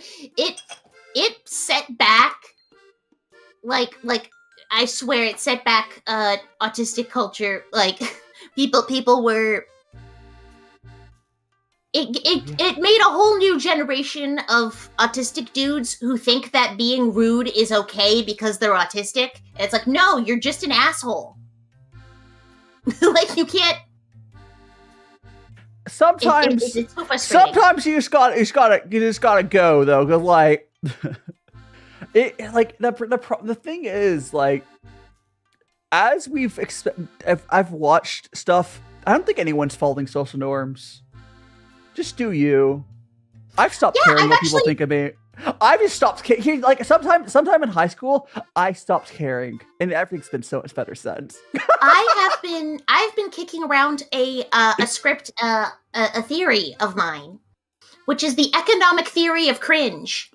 But that's just that's just a theory, a cringe theory. That's just a theory, a cringe theory. No, think about it.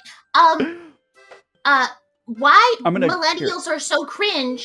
The reason is because there used to be a social contract that when you became a grown up, you had to give up being a cringe baby and give up all the like stuff that was childish in order to then in exchange you would get things like assets and like houses and good careers with good paying like payment and stuff like that.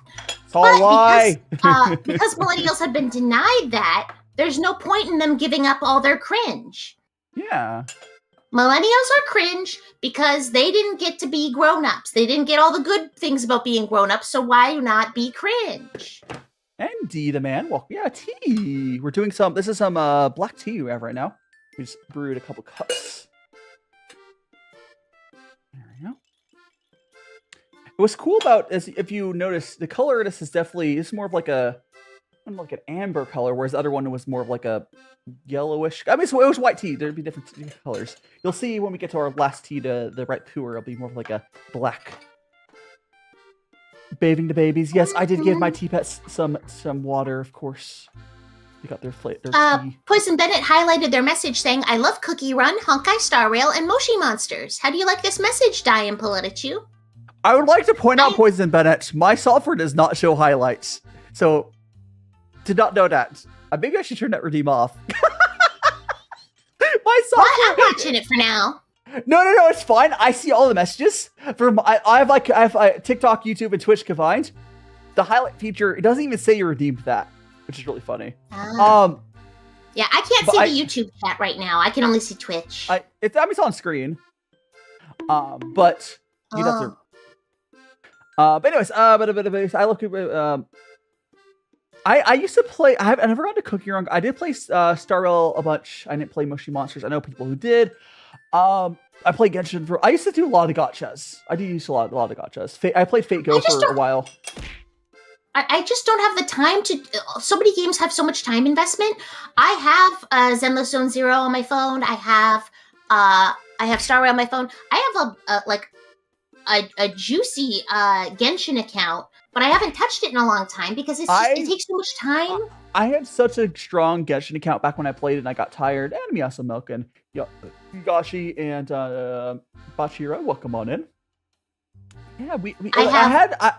I used to stream Genshin earlier in my career. Back when I did games. I really like a lot of characters from that. It's just going back and doing it.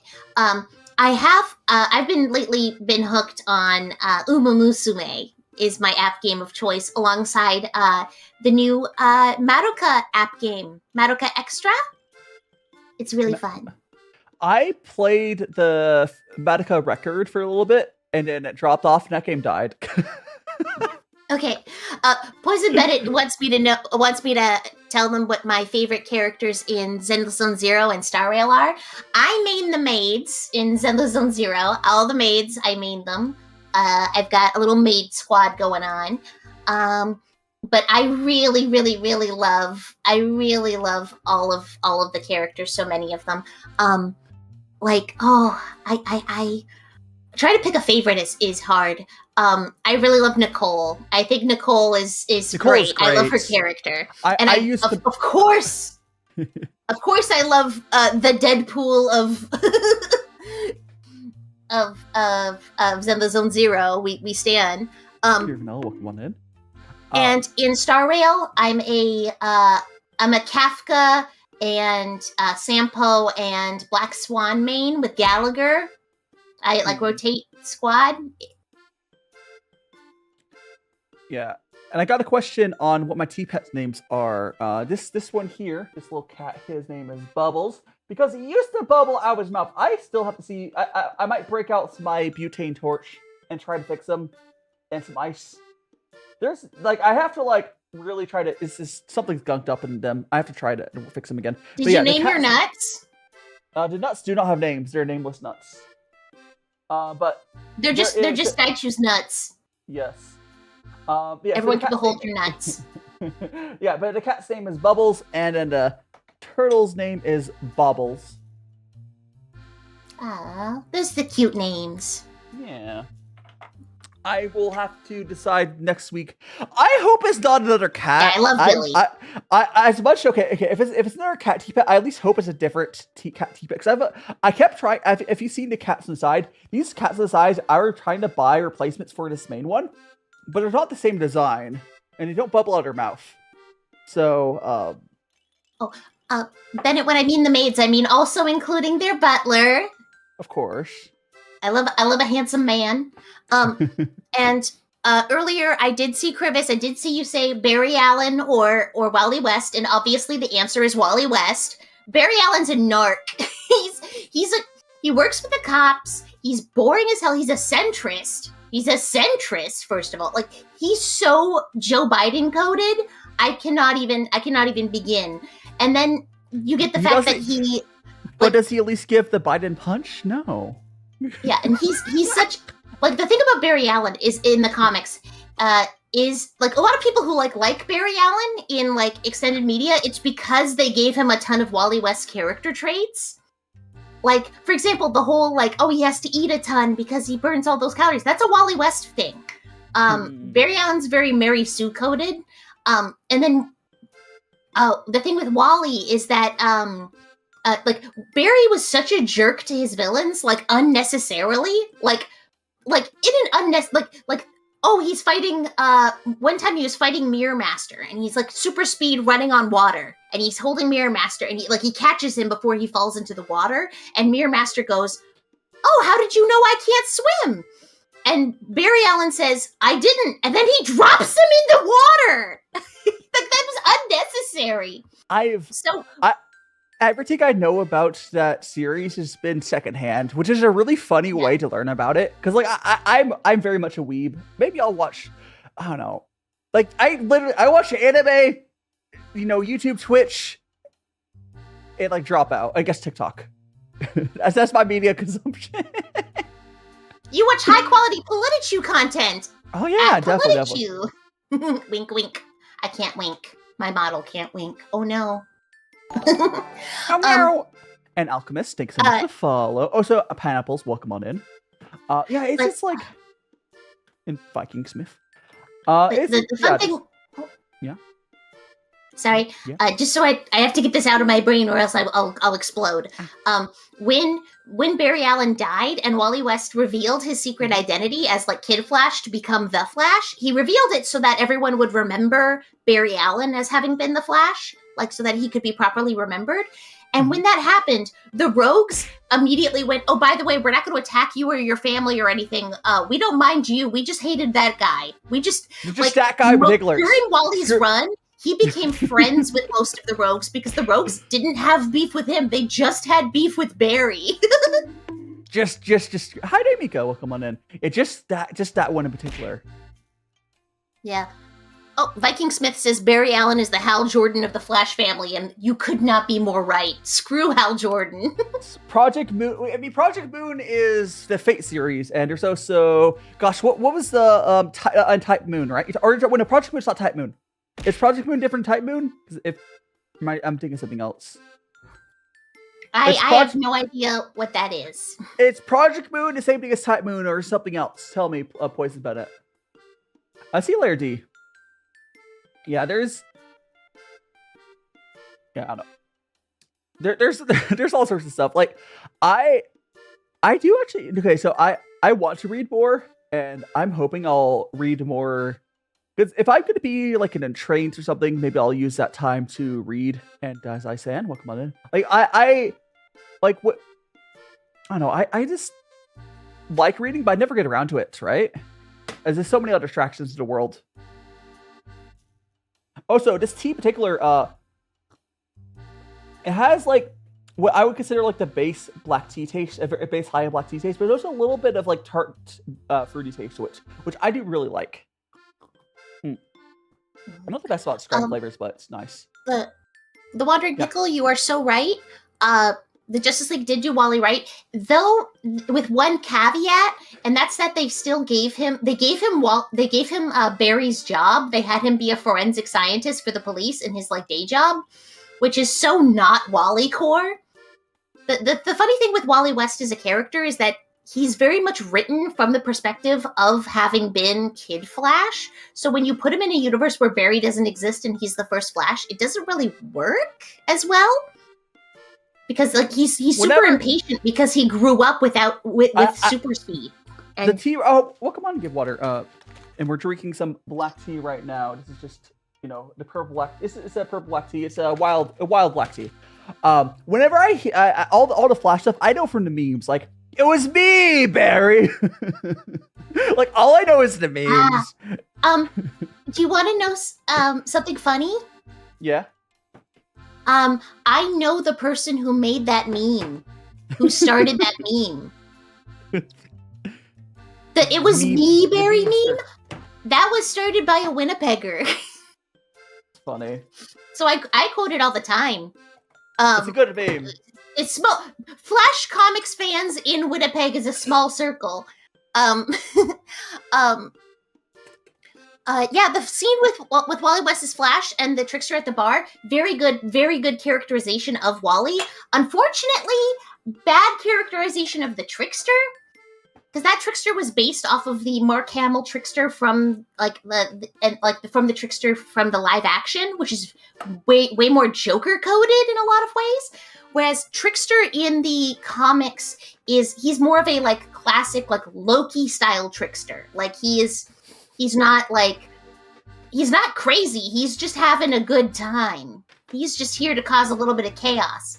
He's a con artist. He's a very intelligent guy.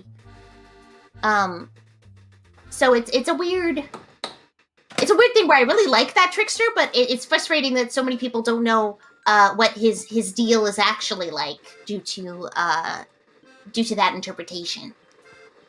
Sorry, my autism is going on full blast at you. I know I'm talking a lot about comics. No, it's fine. And you're just like, I don't know what you're talking about. This isn't anime. I'm not. My thing is like,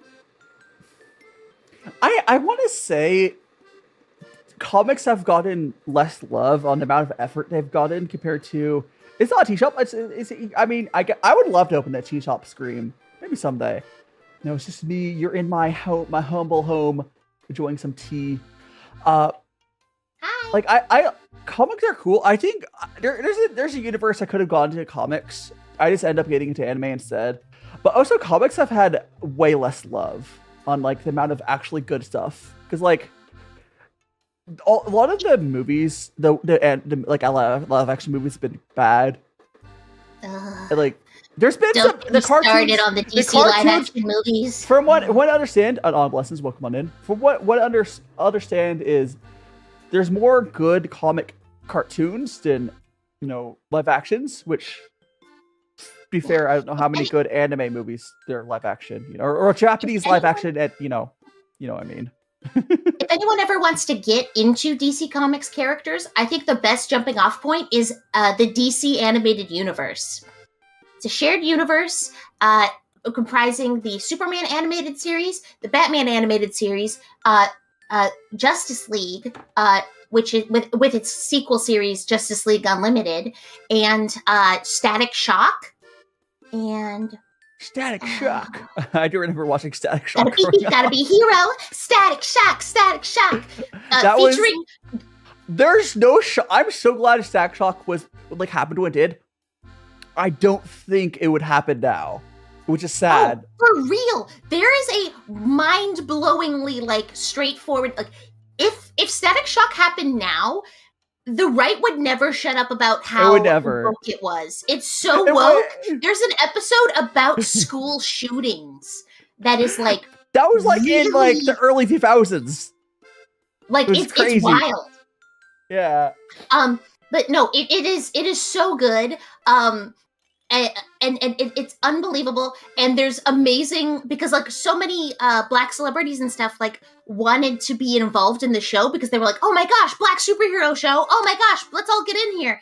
Yes. So there's so many great celebrity cameos, and not even just like black celebrities. There's a Backstreet Boys are NSYNC. I think it was NSYNC crossover. There's an episode called Static Shack. And it's as good as it sounds. It's wild. And also a Batman Beyond. Yes, there we go. Thank you, Krivis. My brain was forgetting Batman Beyond because it was thinking about the Static Shock opening. I've heard. Yeah, I've definitely heard a lot about Batman Beyond. I definitely heard a lot about that. So that's the end of the timeline. So you wanna start earlier, but yeah, there's a lot. I think there's a lot more of that when I was thinking much to follow. I think it's Korean. Put. I can't rename. Put game. I can't read. I'm sorry. I can't read that name. But it takes so much to follow over TikTok. I don't think it's. Is it Korean or Japanese? I think it's Korean. It looks not Japanese. Does it got circles? Yes. It's probably Korean. A lot of circles, Korean. There's not a lot of circles. There's one circle. No. It's I don't know. Anyways, oh yeah, Little Romeo. Yeah, there were so many crazy crossovers. Growing up, there was a lot of good cartoons in America. The US is really good about cartoons in early 2000s, the 90s, and that kind of died off. You know what cartoon you can watch in its entirety on YouTube that's so good, and I literally was watching it yesterday because I was talking about how good of a show it was, how unreasonably good it was, and it was Fillmore. Fillmore is so good. I don't know if I've such a good cartoon. It's a cartoon middle school police procedural. So they're the safety patrol, and but it's set up they're a police thing with you got a partner and you're a wild one, Fillmore, it's so funny the principal's gonna have my badge if we don't get this solved. you know what I forgot? I know it's not it wasn't made in the States, but still from the area. I'm blanking on the name of it. It was that, and also no, I don't think anyone knew it was French at the time. I think it was a French show. The one where they go into their VR world. The old cartoon. What was that show called? I don't know that one. Oh, so welcome on. Oh, is it is that Ramoon? welcome on in over on TikTok. Ramen or ramune?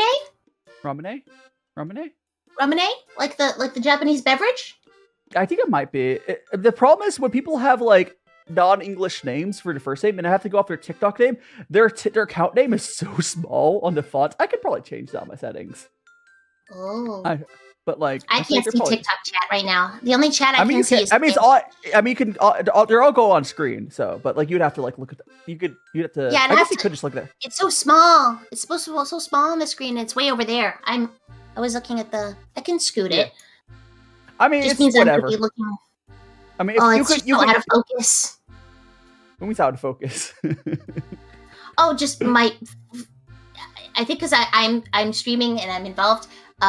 I can't. The stream is blurry for me if I try to look at the stream. Oh, that's just probably because you have the resolution on low because you're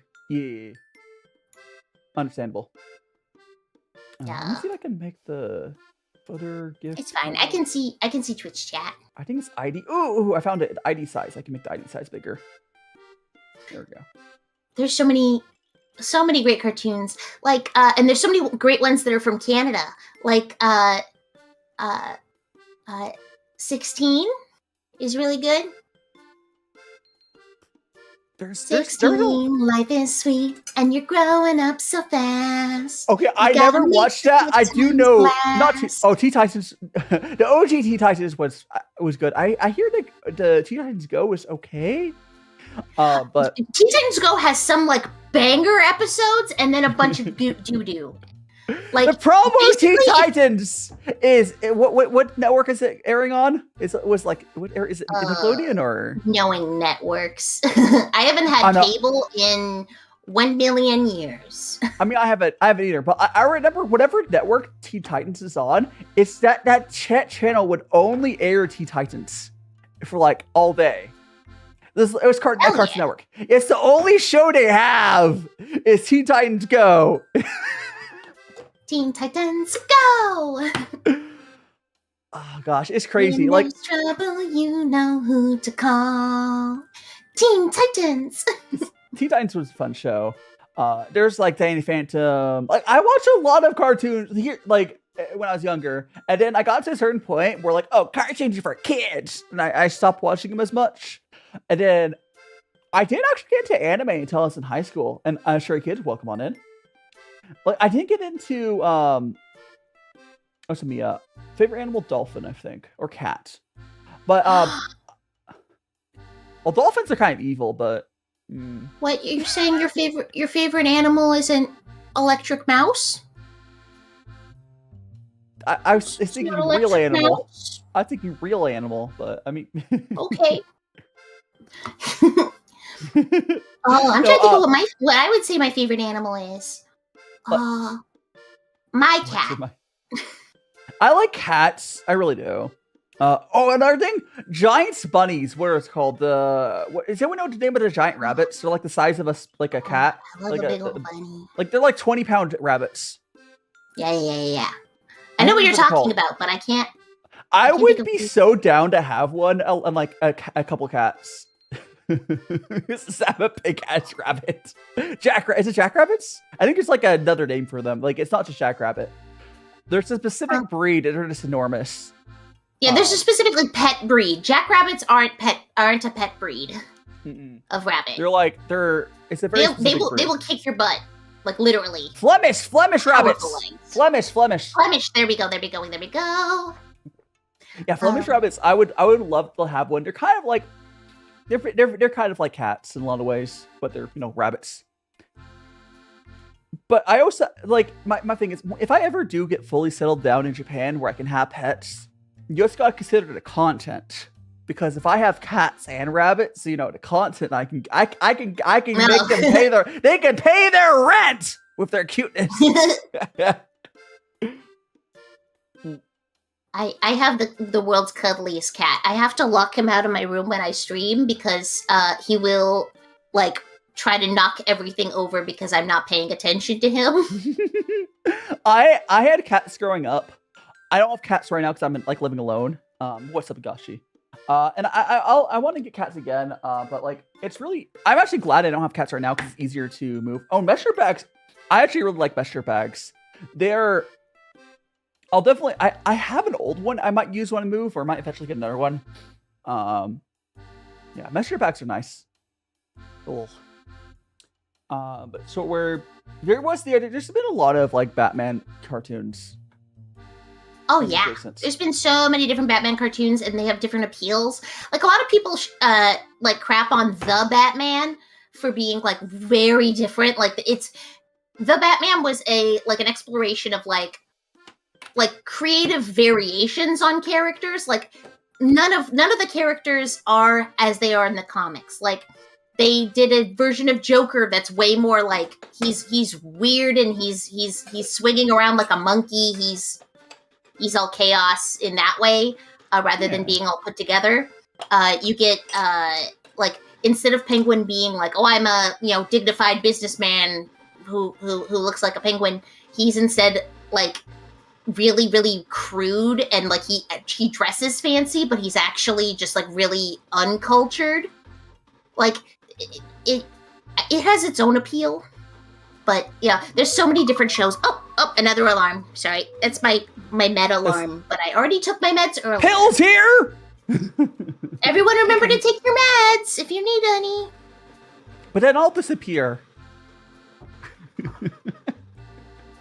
No. And I hope everyone who's watching has been hydrating. I am so hydrated. I am the most. Oh, you are beyond hydrated. So same with me. Oh, my big old huge cup of London fog is almost gone. Oh. And now it is. It's poof. Oh, that last sip is always so good. You need to get. Yeah, I got to keep track. Have you ever gone? Okay, so Give Water, or anyone else is really into tea or doesn't know, you can get what's called tea drunk, or China calls it tea energy. But so you can get high off of some teas, usually direct Pu'ers.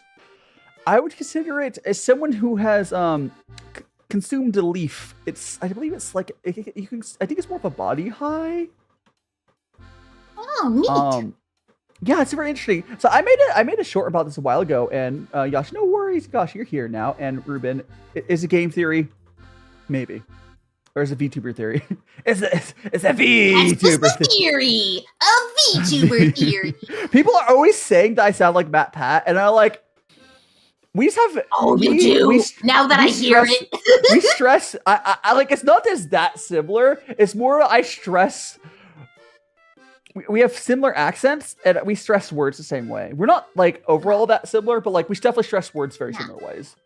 I think if you worked on it, you could do a really good impression. Oh, probably. I do a lot of voices on my streams because I do a lot of voicing for when I'm playing different video games and stuff. I really wanted to get into voice acting. Yeah, I mean, but a lot of people compare my I'm regular speaking voice to like Monica Rial, and I had a Canadian Grip, who's a lovely Canadian political commentator. He actually has worked with Christian Shaw, and was like, "Yeah, you sound just like her." What was that guy with the really deep voice who's popular for a while? Gosh, the one who just got popular for his deep voice. I can't remember what his name was. I don't know. Damn, who was his name? But yeah. I don't really voice act myself. Maybe some. I would love to do like voice acting because what I think you can do is you can totally Superman. You can totally like watch. So you totally get jobs as like a role in like a cameo sort of stuff. Yeah, feel free to post it there. Oh, yeah. Like you like I would love if my voice is the right voice for something, my natural voice, which means I'll have way more limited roles. But hey, if I just happen to fit what someone's looking for, now I have to give you now lack of vowels. I have to give you your nickname again. Here we go. Krivis. I got it. I was copying their Krivis. I was copying over your stuff. Also, YouTube is higher quality, so enjoy that.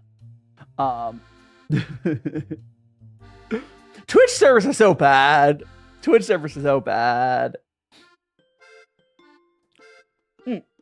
Yeah, corpse husband. Yeah, so for what? Yeah, so Politichu's voice is naturally like corpse husband, definitely. It's all voice acting. Yeah.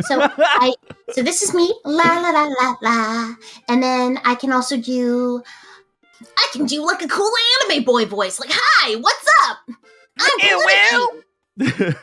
I can do a little bit of this. I can do all kinds of voices. You know what I mean? And I can always do an ada ada. I like doing voices. I would love to get into voice acting some way. I just like have it. It's just you only can focus so many things at a time. How do you feel like? I know what KDA is. I'm so for real. Love hearing about some older voice actors come up with their characters. Yeah, they saw a malimpression of celebrity at some point. Agile. Yeah. Also, YouTube. Yeah, YouTube doesn't have mid rolls, so Curvis. So enjoy that. That's why I on my Twitch, like right before the ads hit, it'll just post a link to my YouTube. You're not sorry. Here we go. I got YouTube open, and you're right. It's not blurry. I can actually see chat now. Yippee! It'll just be on the delay. On full quality, the delay shouldn't be. There shouldn't really be delay on YouTube. Oh, that's fair. It's about it's these days. That delay. It's about like a second or so. It's about the same as Switch these days. But yeah, the Twitch side at full resolution, you should be able to read the chat. I can check. I like KDA. I don't know. I like all kinds of K-pop. Oh, my Twitch. Is that what you're talking about? Like Kita is in K-pop? As in the maybe it might be talking about the K-pop group from League of Legends. Oh, you can if you switch to Twitch to 1080p, you can definitely read that. You probably score it all about quality. K-pop. But feel free to watch wherever. Yeah, Twitch servers are just. It's crazy though. I know you're on Twitch side, so you haven't noticed this change. It like 3 or 4 times since I started streaming on YouTube, they've actually bumped up the bit rates that YouTube has been able to do. It's been crazy. Ooh. And then Twitch has stayed the same since like what, 2016. Twitch. If anyone did not know, Twitch recently started adding an option for 40p streaming, but the only way to do it is you have to stream you have to do 2 separate codes. 1 to 5, 6. Okay, fine, 4. Oh, but interesting. yeah, so like Twitch recently added a feature to stream at 40p, but you have to have a separate code. So like Twitch doesn't even do it on their side. So it's like, what the hell, Twitch? Your servers their servers. Oh, I don't know why the servers so bad. None. I picked the number 3. 4. You did 3. I did 4. Good numbers. Yes. You need to, all that. Yeah. Good luck, none. Whatever you're referring to for that. But yeah, we have. Fill it up. What was it? My brain going burr. Hey. I feel like there's something I was going to bring up, and I can't remember what I was going to bring up. One thing. As far as Canadian food goes, so like, how much does because I've only heard this again from people in Quebec, which is gonna be different. How hard is it to get like the fancier poutine? Oh, Tyler will come on in. When like they're No. How often do you get like fancier poutine where it's not clearly just they're opening up like a packet and mixing? Because like, there's nothing wrong with that.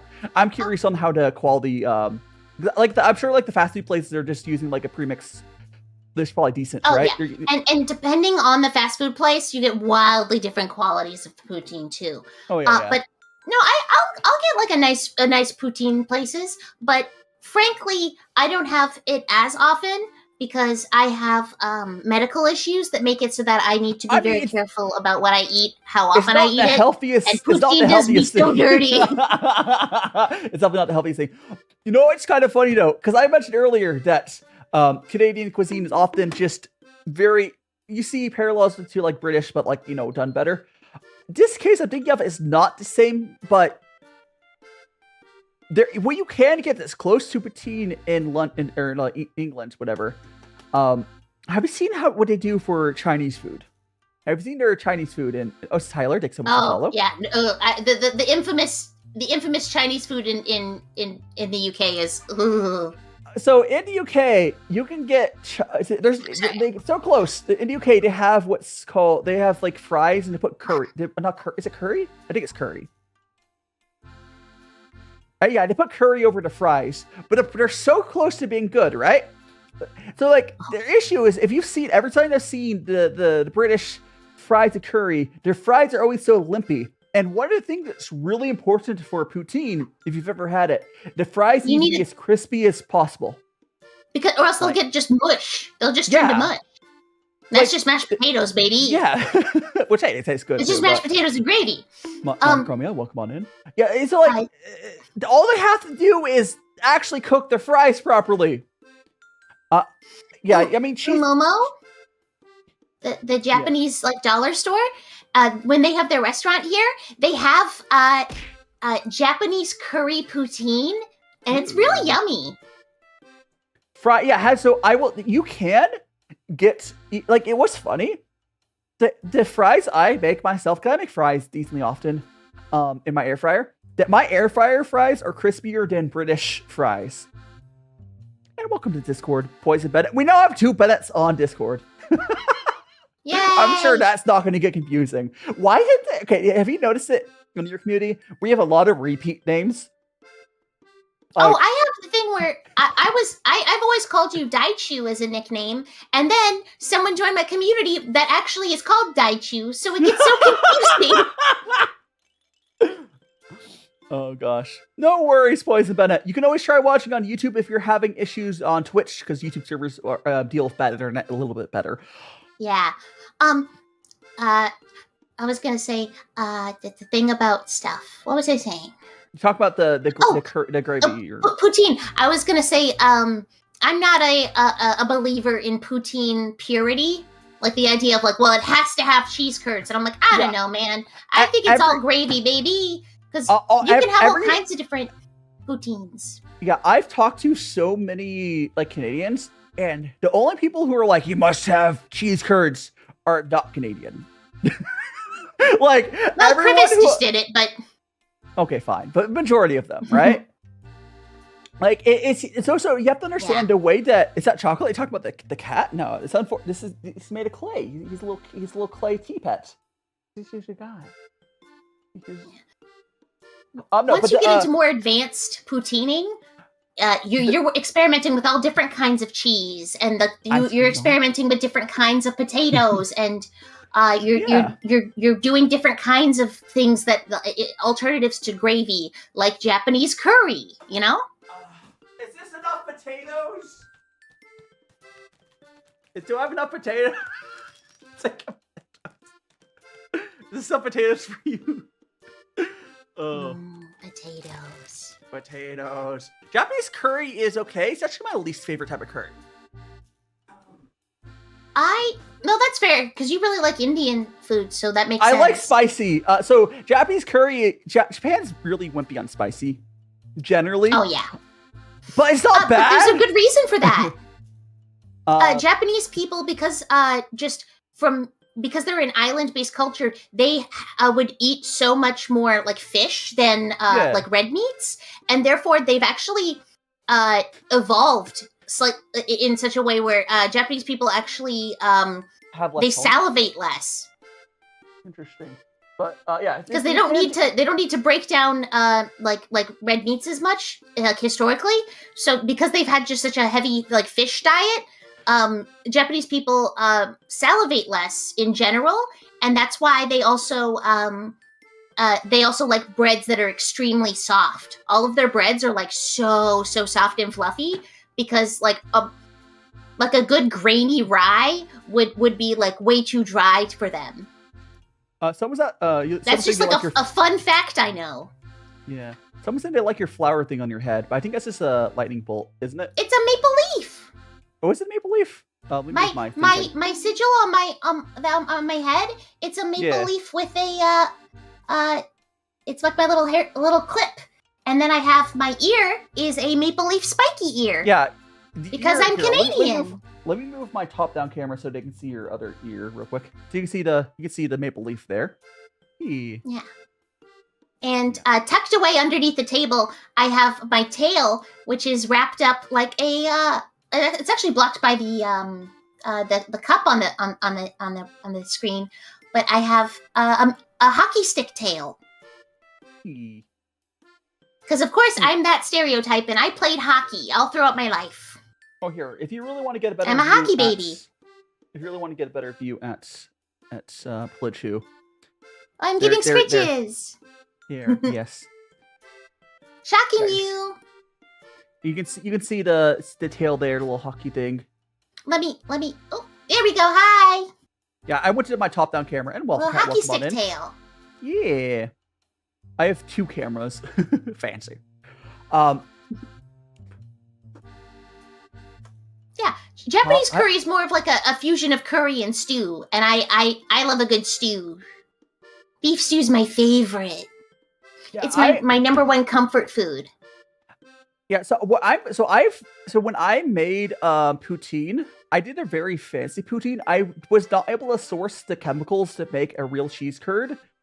I can't remember. I think I added cheese. I added different cheese on, if I remember correctly. I can't remember what I added. I think I did at least.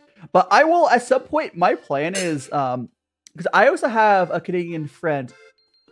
You know, Kiyomori, I'm not gonna stop saying you're Canadian. I know. I don't know why people.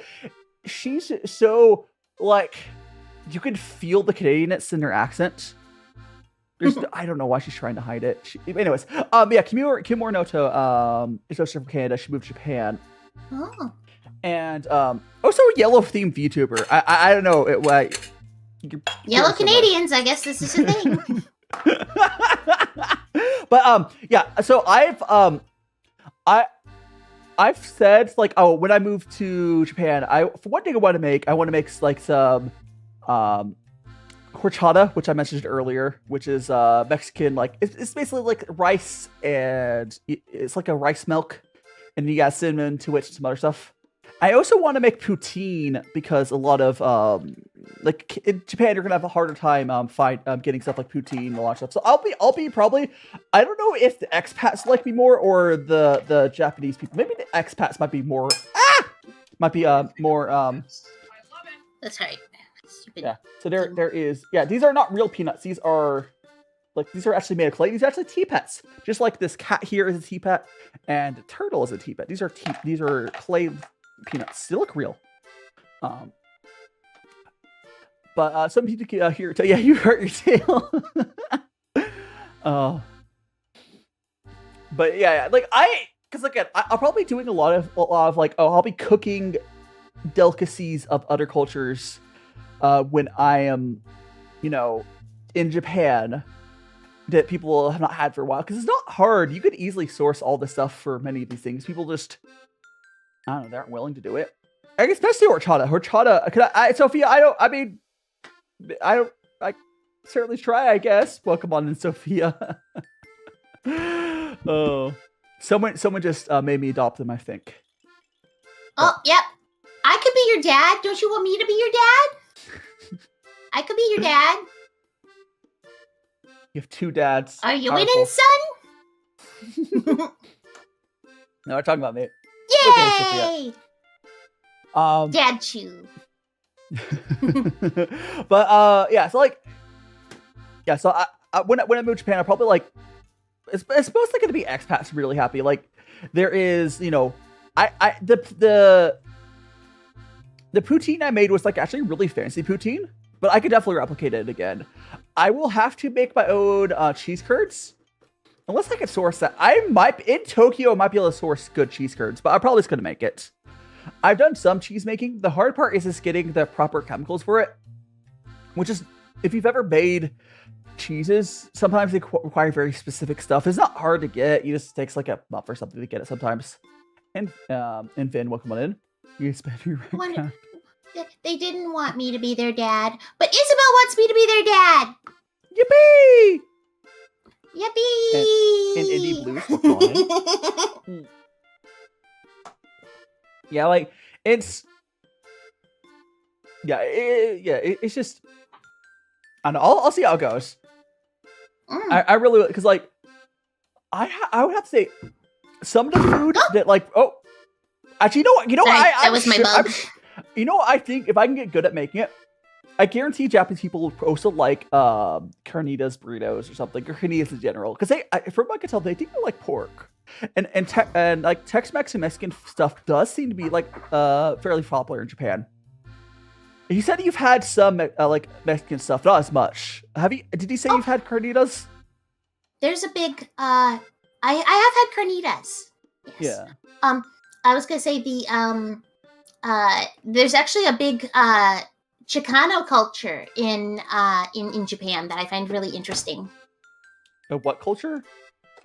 Chicano or Chicana. Is that very Americana? Chicagoian. Mexican... Chicagoian? No, not Chicagoan. Chicana. I can't say it good. Chicca. Chicano. Chicana. What gift water is wrote? Chicana? I don't know. But so where are they from? Is that are those American weebs? Or are they? They're in Japan. They're basically American weebs, but it's specifically a subculture in America that is very the Latin American experience from what Tex-Mex sort of. It's a very specific vibe. I'm too white and too Canadian to explain it. Fair enough. I mean, I'm also but I'm just like I fit in that like white chef range where I prove myself at actually cooking the stuff properly. Like I have to prove myself. It's a very specific subset. Yeah, understandable. Mexican American. Yeah, it's a Mexican American subset, but it's a very specific kind of it. Not all Mexican Americans are Chicanas and Chicanos. Yes. Yeah. I hadn't heard that term, but yeah. Good thing, because I'll be in Tokyo, it's the one place I'll have an easier time getting like half decent non-Japanese food. Which on one hand, I don't know, maybe I might end up staying in Tokyo. Who knows? We'll see how it goes. But I'm actually surprised how cheap it is, because I was told Tokyo was expensive, and it's really not. I might just be so out of touch with how expensive it is to live here. Also, thank you so much to follow Foxy Gamer Artist. Because my student apartments could probably be like $400 to $500 US. Like $400 or $500 for a student apartment, and I'll get another place. I could probably rent the student apartment and then a studio where I can record slightly further out. And for two places, I'll probably under $1,500 probably. Like I'll pay like $1,000 for like a much larger place. Maybe I'll stop renting the first place eventually. But like it's not nearly expensive as like even like Vegas, where it's pretty cheap here. Like I think I'm so out of touch of how cheap stuff is. It's probably expensive for Japan, but like I know Canada's getting expensive for the rent as well. Oh, don't even get me started on my landlord. Rent's so expensive here. I've actually been lucky. But my rent got raised once. Yeah. The problem with Canadian culture is that it became very, very as a part of the culture, the idea of viewing like property as investments. They treat property as investments, but then they also don't treat them as investments in the way that investments can fail, you know? So every politician is very motivated to make it so that housing prices don't go down, because there's all these people who treat their house as their retirement plan, where like they don't want to lose on their investment, but then people who don't have houses have just no way to get them. Yeah, so housing prices just keep going up and up and up and up and up, and it's so frustrating. That's definitely the case in America as well. There are some places that were trying to get more rent control stuff, but it was cool though. Okay, so like like Japan is not like full socialism or whatever, but what I do like, Japan does not view homes as investments, which I don't think they should be. I don't think homes should be. Like, you can invest into a home, but let me describe this. Like, Japan, because all the natural disasters, after like 50 years or so, the house value goes basically zero, and it's just a land value. And Levi will come on in. So, like, it's very common, if you want to buy, like, a 20-year-old house in Japan, it might be kind of crappy, but it'll still be good. You get it, like, really cheap. Like, stupidly cheap. Like, because they rebuild their homes, like, after 50 years. And which is also why Japan, unlike other places, has kept up with, you know, all the global warming stuff. When my friend Alpha C was up in Japan way back years ago, they did not have air conditioning, and now places have air conditioning. You hear that, Europe? You know, UK? You can add air conditioning. You know, when the climate's changing, you don't have to just complain. Hi, Milsku. I'm Politichu. I'm DaiShimaVT's friend, and I'm a VTuber that talks about politics and Pokemon. Yee. And I'm a little Pichu. I'll eat you. I still think your poster has your interview with the politician happened yet, or is that later? Oh no, that's gonna be on Tuesday. Next Tuesday, everybody, I'm gonna be interviewing Ji Jung from Reclaim Canada's NDP. I still 100%, and if you can post a picture of that in collab text, or the collab chat, I'll put it up. 100%, the way you designed that, it just looks like you're one of her Pokemon. It's actually funny. I didn't design that. Ji Jung designed it. Oh. That's the fun thing. Yeah, go put it there and I'll... Collab chat, let me... Just collab voice text, or either one, I guess. I was like, oh, if you have any like graphics that you want me to use, or like images of you, like I was expecting to make the graphic myself, but then they sent me that fully done graphic, and I was like, oh, cool. they you can tell that they had fun with it.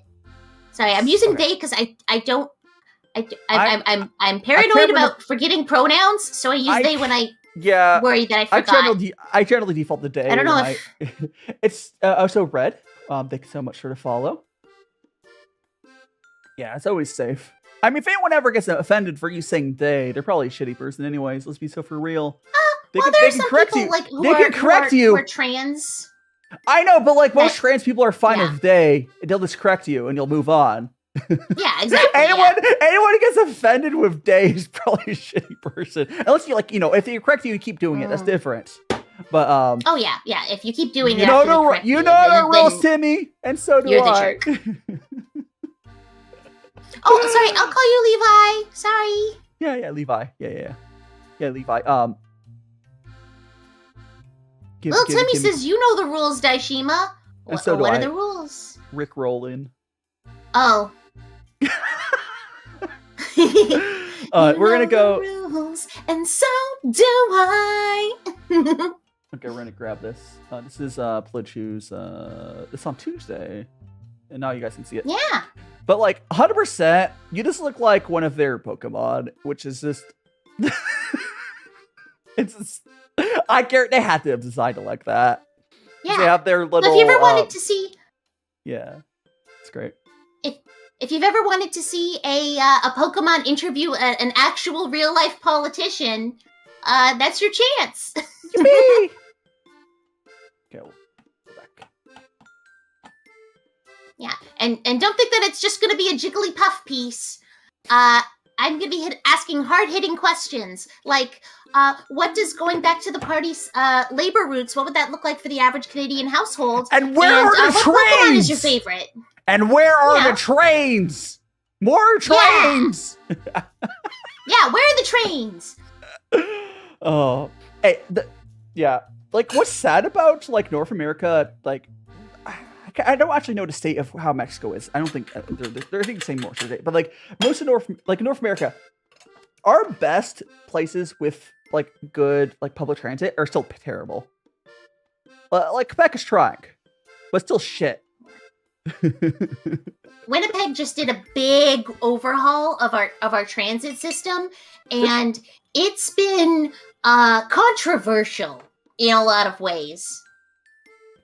It's made it really hard for one of my best friends to come over because it just the way that the buses, when the cutoff happens, basically their only option is for when for coming over is that they have to leave before the strike of 9, or else the bus to my place stops running.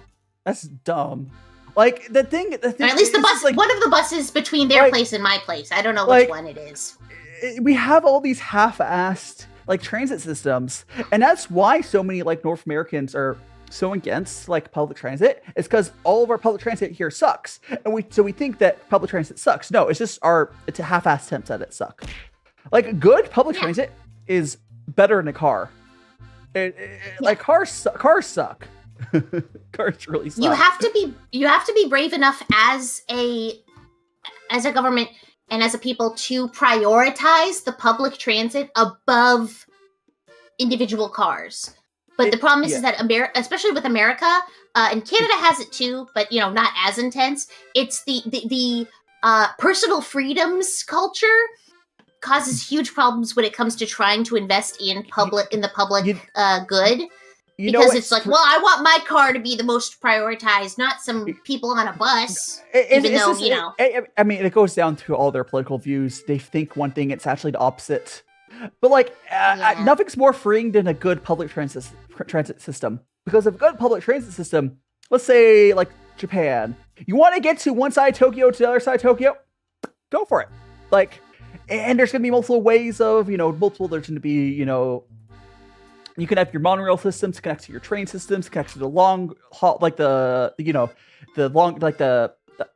maglev trains and whatnot. They want you to say, actually. But yeah, like, actually. Yeah, and Finn, I do hotpot like once a month. I'll do it again in like a few weeks. Hotpot is great though. I love hotpot. I just can't do it too often. Like, oh my god, actually, didn't you know that I'm like the cutest VTuber? Like, oh my god. That's one of my other favorite voices to do. Yeah. I had a hard time watching actually on Dropout. I don't know. It was too much. Also, Finn. It also depends on the season and which cast is on it. Because there's different episodes that have different vibes. Because they kind of cater it to the kind of nerds that the people that they're bringing on are. Like they had one with a bunch of YouTubers, and that was really good. Drew Gooden and like Sungwon Cho. So good. Mimikyu, that's a Pokemon, right? Mimikyu, yeah. Wait, I have a button for that. It's not going to make a noise, but. What do you have? Not a noise button. I have a toggle. Oh, there's your toggle. I love Mimikyu. Mimikyu, very cute. It's It's Clover from Toys. You can't make me lose the game. I'm a conscientious objector. But I do have. Yeah, totally Clover from Totally Spies. Oh my god, Jerry! I don't want to... My hair! It's gonna get ruined. I have to move this way off camera now. I dropped something. Hold on. I can see chat now. I can see all the chats. Yes. Politichu moved to YouTube where it's easier to see. I can move my... I guess I'll just move myself here. Real quick. I have these Pokemon little cards I got a while ago. I got Hatterene. I look like I'm a floaty ghost. Yes, you're floaty.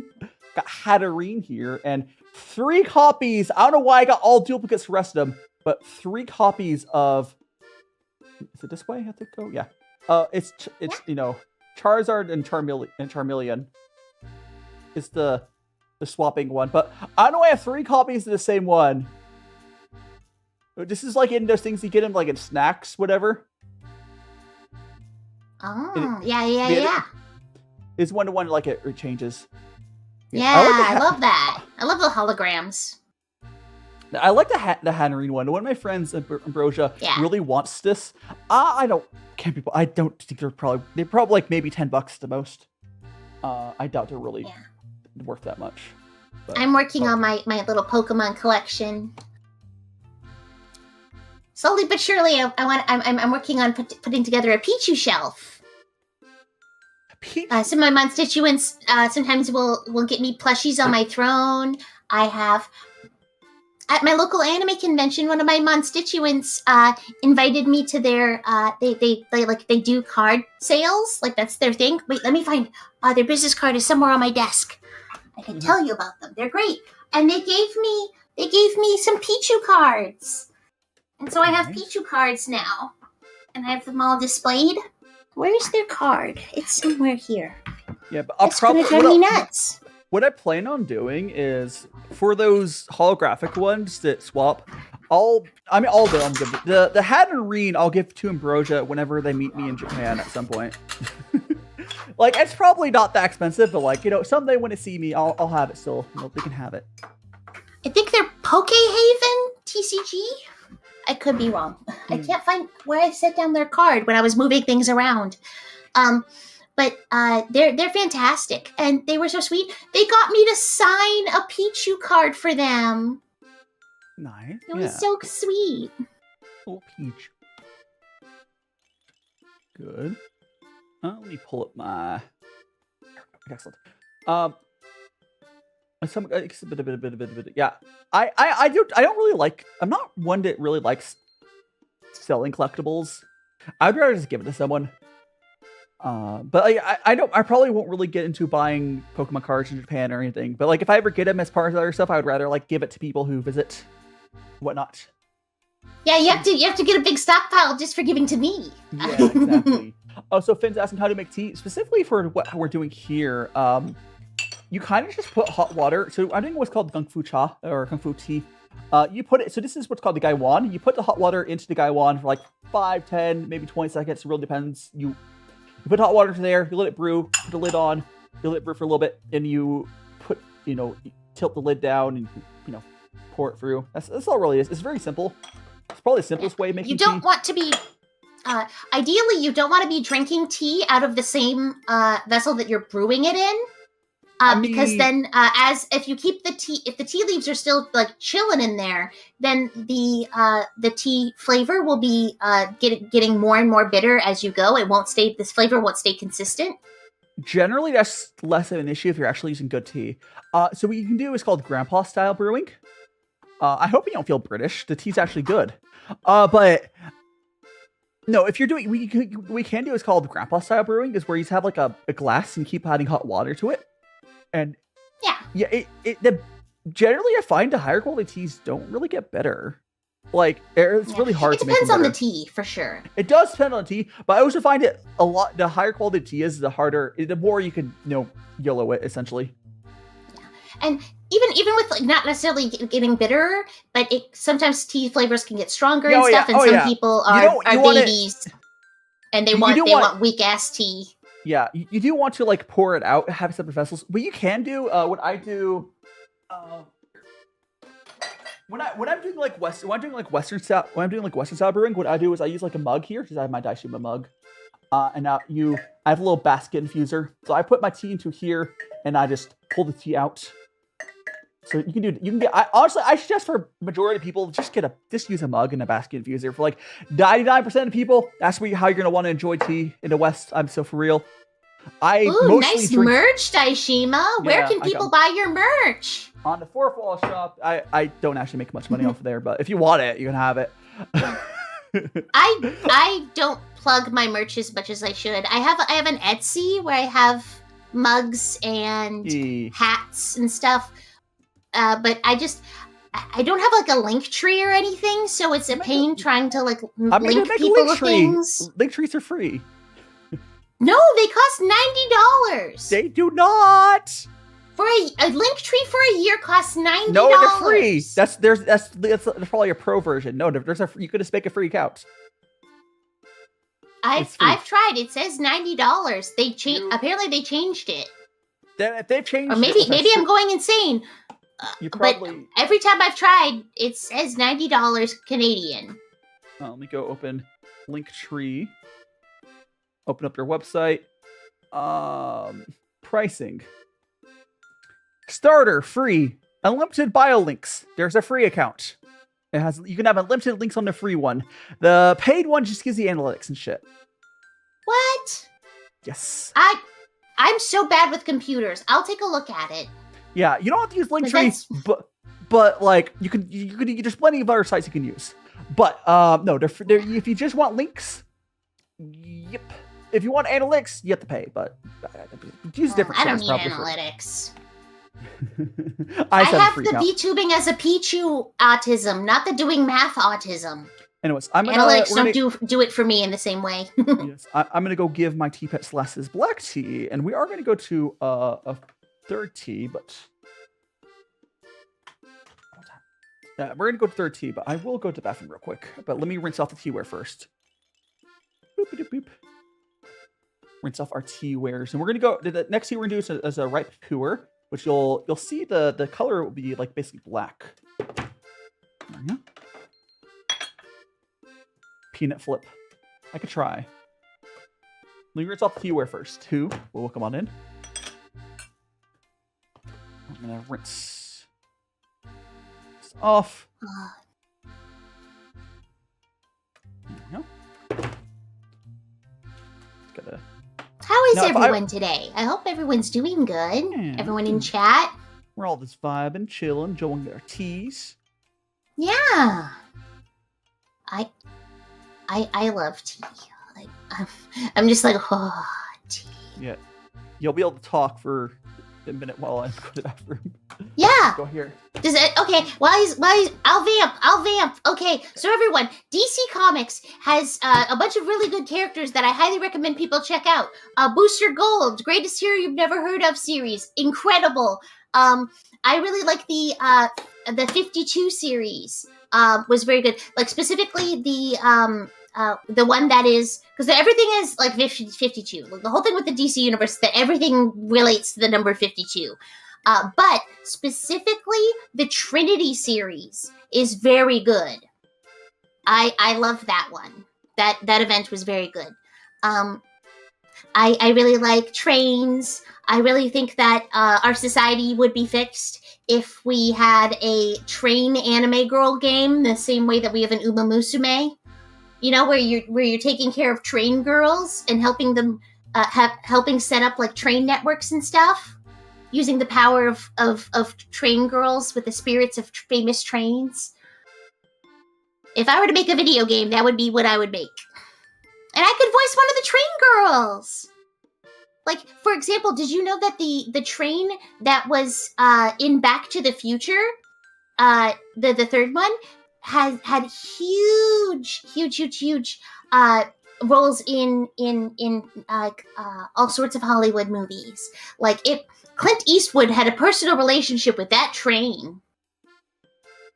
Hi, I'm Politichu. Right now, Daichu's away, so I'm vamping.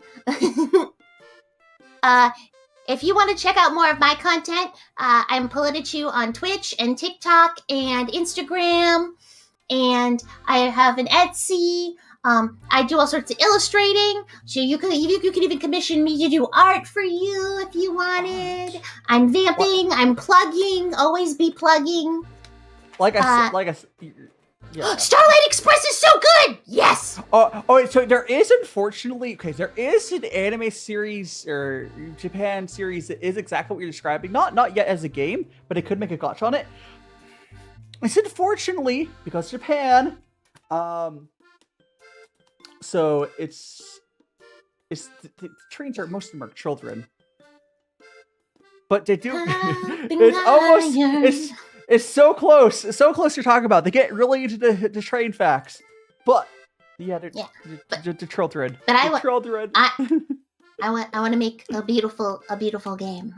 The best game with the most powerful train girls, and it'll make our public infrastructure great again. Oh, you def art. All the art. Okay. Got that. Yeah, you should. I love doing art. Oh, so Sweet Melody. Thanks so much to follow. And we're gonna go to our next tea here. We got our black cat there. There we go. We're gonna move our camera tea measure. We will be tea measure. Oh, it's got a kitty cat on it. Yeah, black cat. This here is this is a tea cake. It is if you ever see my mascot, his body is this is what his body is made out of. It's a little tea. Although obviously he's been broken up a little bit because I've been using it. But yeah, we're gonna break off some chunks of this to get. I do like 5-6 grams. My guy wants a little bigger, so go slightly over that. Oh my gosh, Daichu, I thought of a redeem that you should make. Hiding Noodle Doodle. What's my redeem I should do? You should do one where a little chibi of you gets put where your tea pet goes, and then your tea pet goes where you go. So the tea pet takes over the stream. So I put chibi over like the a picture. Pet? You put a chibi over the tea pet, and then you take a picture of the tea pet, and you turn that into like a thing that goes over top of your model. So it looks like he's he's taken over the stream, and you're the tea pet now. I could theoretically do that. I could theoretically do that. It might be a little hard because the tea pets don't stay in the same place. Oh, that's fair. That's fair. I just thought it would be funny. It would be. It's Pu'er, yes. So we're gonna go and here I have to show you up to the camera what this looks like. Also, Noodle Doodle said good morning with a metal pipe. There is. Oh no, that's Jason Todd core. Hey, hey, Daichu. Yeah. Where do robins go for a drink? The crowbar. No. Oh, I'm like trying to think of a pun. I was trying to think of a pun. Yes, the crowbar, of course. Of course. All right. Whenever so anyone wishes good morning. Oh, sorry. You go ahead. Oh, sorry. Let's go. I'm gonna go give the tea pets their first a little bit. Boop, boop, boop. Yeah, snacky snack. And now we're gonna go do an infusion here. Now, this first infusion is not going to be as dark as it'll get. It'll be decently dark, but the fusion after it will be much darker. Oh, so are you still there? Who? I can do a peanut flip. No, I forgot because I was going to the bathroom. Here, a peanut flip.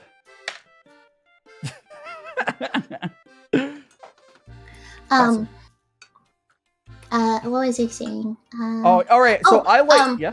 Go. Whenever anyone wishes me, whenever somebody specifically says a good morning, I think of, the thing from the Lorax. Because I would torment my roommate because they would have a problem where they would oversleep a lot, and so it was my job. I would help them out by waking them up, but I'd wake them up in new and horrible ways because I had to get them out of bed. So I would play the Lorax song that starts with the "Good morning,"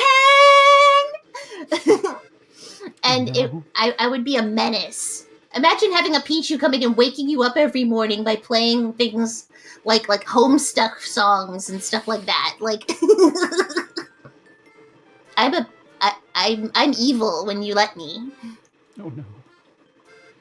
Yeah, I was saying it. So you're talking about you like trains in an autistic way. Kirby, welcome on in. I like trains in a non-autistic way. I just want to be able to get around my city. Yep. That shouldn't be that too. Much. It's so frustrating. Hi, Gummy VT. Hi. You're a little clown VTuber. You're a little bean. That's so fun. Yeah. I gotta get you to introduce me to more VTubers. I know get so so shy, many people. and I'm so I know so many people. I'm so Definitely. outside of the VTuber space because like most of the people that I'm in contact with are fellow like Canadian political commentators, which is funny. It is funny that you'll get like a lot of panels where it'll be like here's 8 different like people and we're all talking about like politics and going into policy and stuff, and then I'm there. Oh no, Krivis, is Twitch delayed or YouTube delay? Is Twitch being super delayed? It's a Pichu, yeah, Politichu.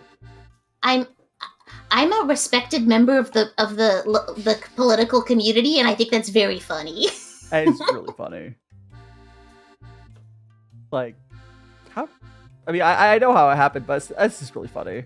Like, yeah, because I'm insightful and I'm fun.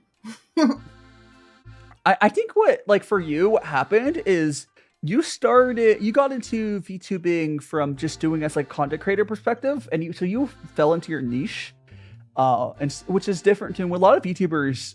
I mean, so for real, go into it so blind, and don't do content creation.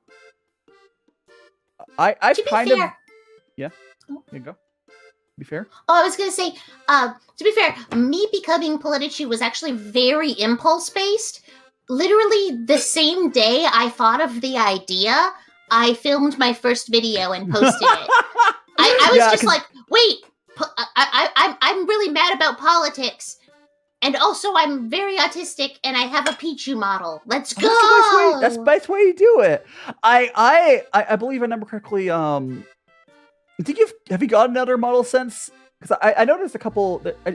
Was your Pikachu model, was that the free one that was around originally? Or? This is the model I use is a free one made by Radley, but I've accessorized it to make it more custom for myself by adding my hockey stick tail, my sigil, and my maple leaf spiky ear.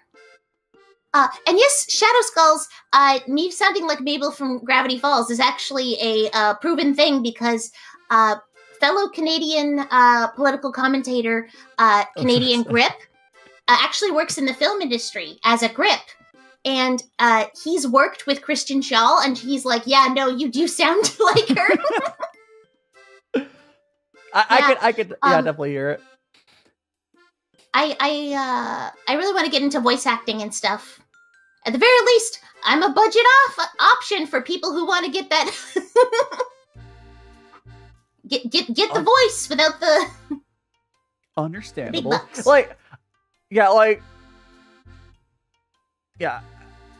I mean, I get Matt Pat and some other people like, oh, this is what this tea looks like now. So it's like gone more dark. It could even darker on my next diffusion, but like Pu'er. It's such a pretty. Yeah, Pu'er gets really dark. And you know, maybe notice it now, Gummy. Oh, so if I remember correctly, mustache. If I remember correctly, Gumi, you did your model as well, right? Or you're another artist. There's so many artist VTubers. It's crazy. Like my main thing that I've had an issue with, it's twofold. One, my niche barely exists. Like people that do tea content, there's like a handful of people that do it. Two of the biggest people to think of. One of them is just a shitty person. Like Mayleaf, if you see them around, they're an anti-vaxxer. They're like, oh. and then Jesse T House. They're not bad as a person, but they very much just use their platform to basically upmark people and sell tea. They're just doing it. They're in for the money. Like Jesse T House, he knows more about tea than I'll ever know in China's culture. But he does it and like overprices his tea. And say race, welcome on in. I can't. I anti-vax stuff. I take it very personally as an autistic person. It came out. There, of course. Would it surprise you? They're British. Come on. Yeah, that's the Holy Land, the originator of anti-vax rhetoric. Though actually they have better vaccine rates than like the United States and a lot of other places because they were also the place that first broke the news that the anti-vax stuff from disgraced ex-doctor Andrew Wakefield, that's where the reporting also broke about how he was bullshitting everybody, and the UK took that very seriously. Yeah, I mean, UK is. I don't know if it's with their smugness. They've had a lot of shitty people come to rise there. Like, in a lot of ways, if it wasn't... Okay, you can't say that as an American. You can't be like, oh yeah, they have a lot of shitty people. No, you're saying. So if it wasn't for what America's going through right now, everyone would talk about the UK. We've one upped them on shitty people. Yes, we've one upped them. You've got the biggest shitlords, the hugest assholes. We have it's like ever since Brexit, like if the US wasn't one upping them, we would talk about them. Like, yeah, probably. Like, I'm aware that the States is also shitty, but like, they're only not talked about because there's an obvious worst target. I'm not blaming anyone. Yeah, it's all those. A lot of the colonizer countries have issues. I think the only one that really comes to mind is that they've gone past it is the Netherlands. Actually, it's really nice, but a lot of the colonizer countries, they still haven't really gone past their past. Oh yeah, no. Canada's like beyond like racist. It's just that Canada is racist in a polite way. Which is peak example of how being polite is not the same as being nice. Well, yeah, a good example of that is like Japan. Japan is super racist, mostly if you're Korean, but every black person I've talked to that's like gone to Japan is like, you know what? I don't feel like I can get stabbed. So that's a good upgrade. Like they're racist and not like Japan's racist. Generally, for Korea. If you want to move to Japan, don't be Korean, I guess. But like, they suck. I mean, there's a history there. But, the history being Japan thinking that they should still have Korea under their thumb. It's bad. It's awful. It's actually really interesting because there are certain anime that a lot of people don't realize are filled with anti-Korean sentiment. Like specifically, what's it called? Oh gosh, Ranking of Kings. Ranking of Kings is like a very very cute looking anime. It's adorable, but it also has really hard like Japanese what's the word? Colonialist themes. Yeah, it's rough. Like the moral of the story at one point is well, they were actually made better by colonialism, so. Oh yeah. Like no place is perfect, but oh yeah. Like for me, for one, like I'm not one of the groups that's really targeted from racism as much outside of being a foreigner. I'll never be Japanese, whatever. But like if you're white in Japan, you'll generally not have issues. It's the truth. The other thing, yeah. I was gonna say, Japan has trouble confronting their racism because they're a monoculture, because they think, well, I'm not around people of other races, so I can't be racist to them. And it's like, no, that's not how that works. The young people and then bad. Canada has the problem with acknowledging its racism and like the problems inherent to our culture simply because we're next to America and we think, well, we're doing better than them. It's a low bar. The bar is on the ground. The bar is underground. Let's be real. The bar is literally, we've been digging. And we hit Australia, and then Australia, good luck. Yeah. The thing is one thing is like, for myself, like Japan, even if not perfect, is such a big upgrade. Especially the worst for most part for people, if you can avoid Japan's normal work culture. Japan's worst issue is the work culture. Oh, yeah. It's bad. Like black companies? Working in Japan is worse than working in America. Which is accomplishment. Yeah, because it's you are expected to do overtime like consistently all the time. Like you are the peer pressure, because also it's such a culture of like you have to earn your due, you have to pay your dues and work your way up. And if you're not as miserable as possible, then you haven't earned, It's been getting slightly better. Also, Tokyo is the good example of they actually get to see other races because everyone's in Tokyo. So that helps. Yeah. It's possible to stay in Tokyo, quite frankly. Even though it's like, but, clawing at doors. What? Oh yeah, Gumi, if you can move to Netherlands is actually where I would suggest if you can get there. Netherlands is nice because I also would suggest going to a place that has good public transit, and Canada does not. I would actually recommend, if you are willing to handle the weather, one of the best places to move in Canada, if you are going to move to Canada, is Winnipeg. We do have crazy cold winters and hot summers. We have the largest temperature variation in the world in terms of cities.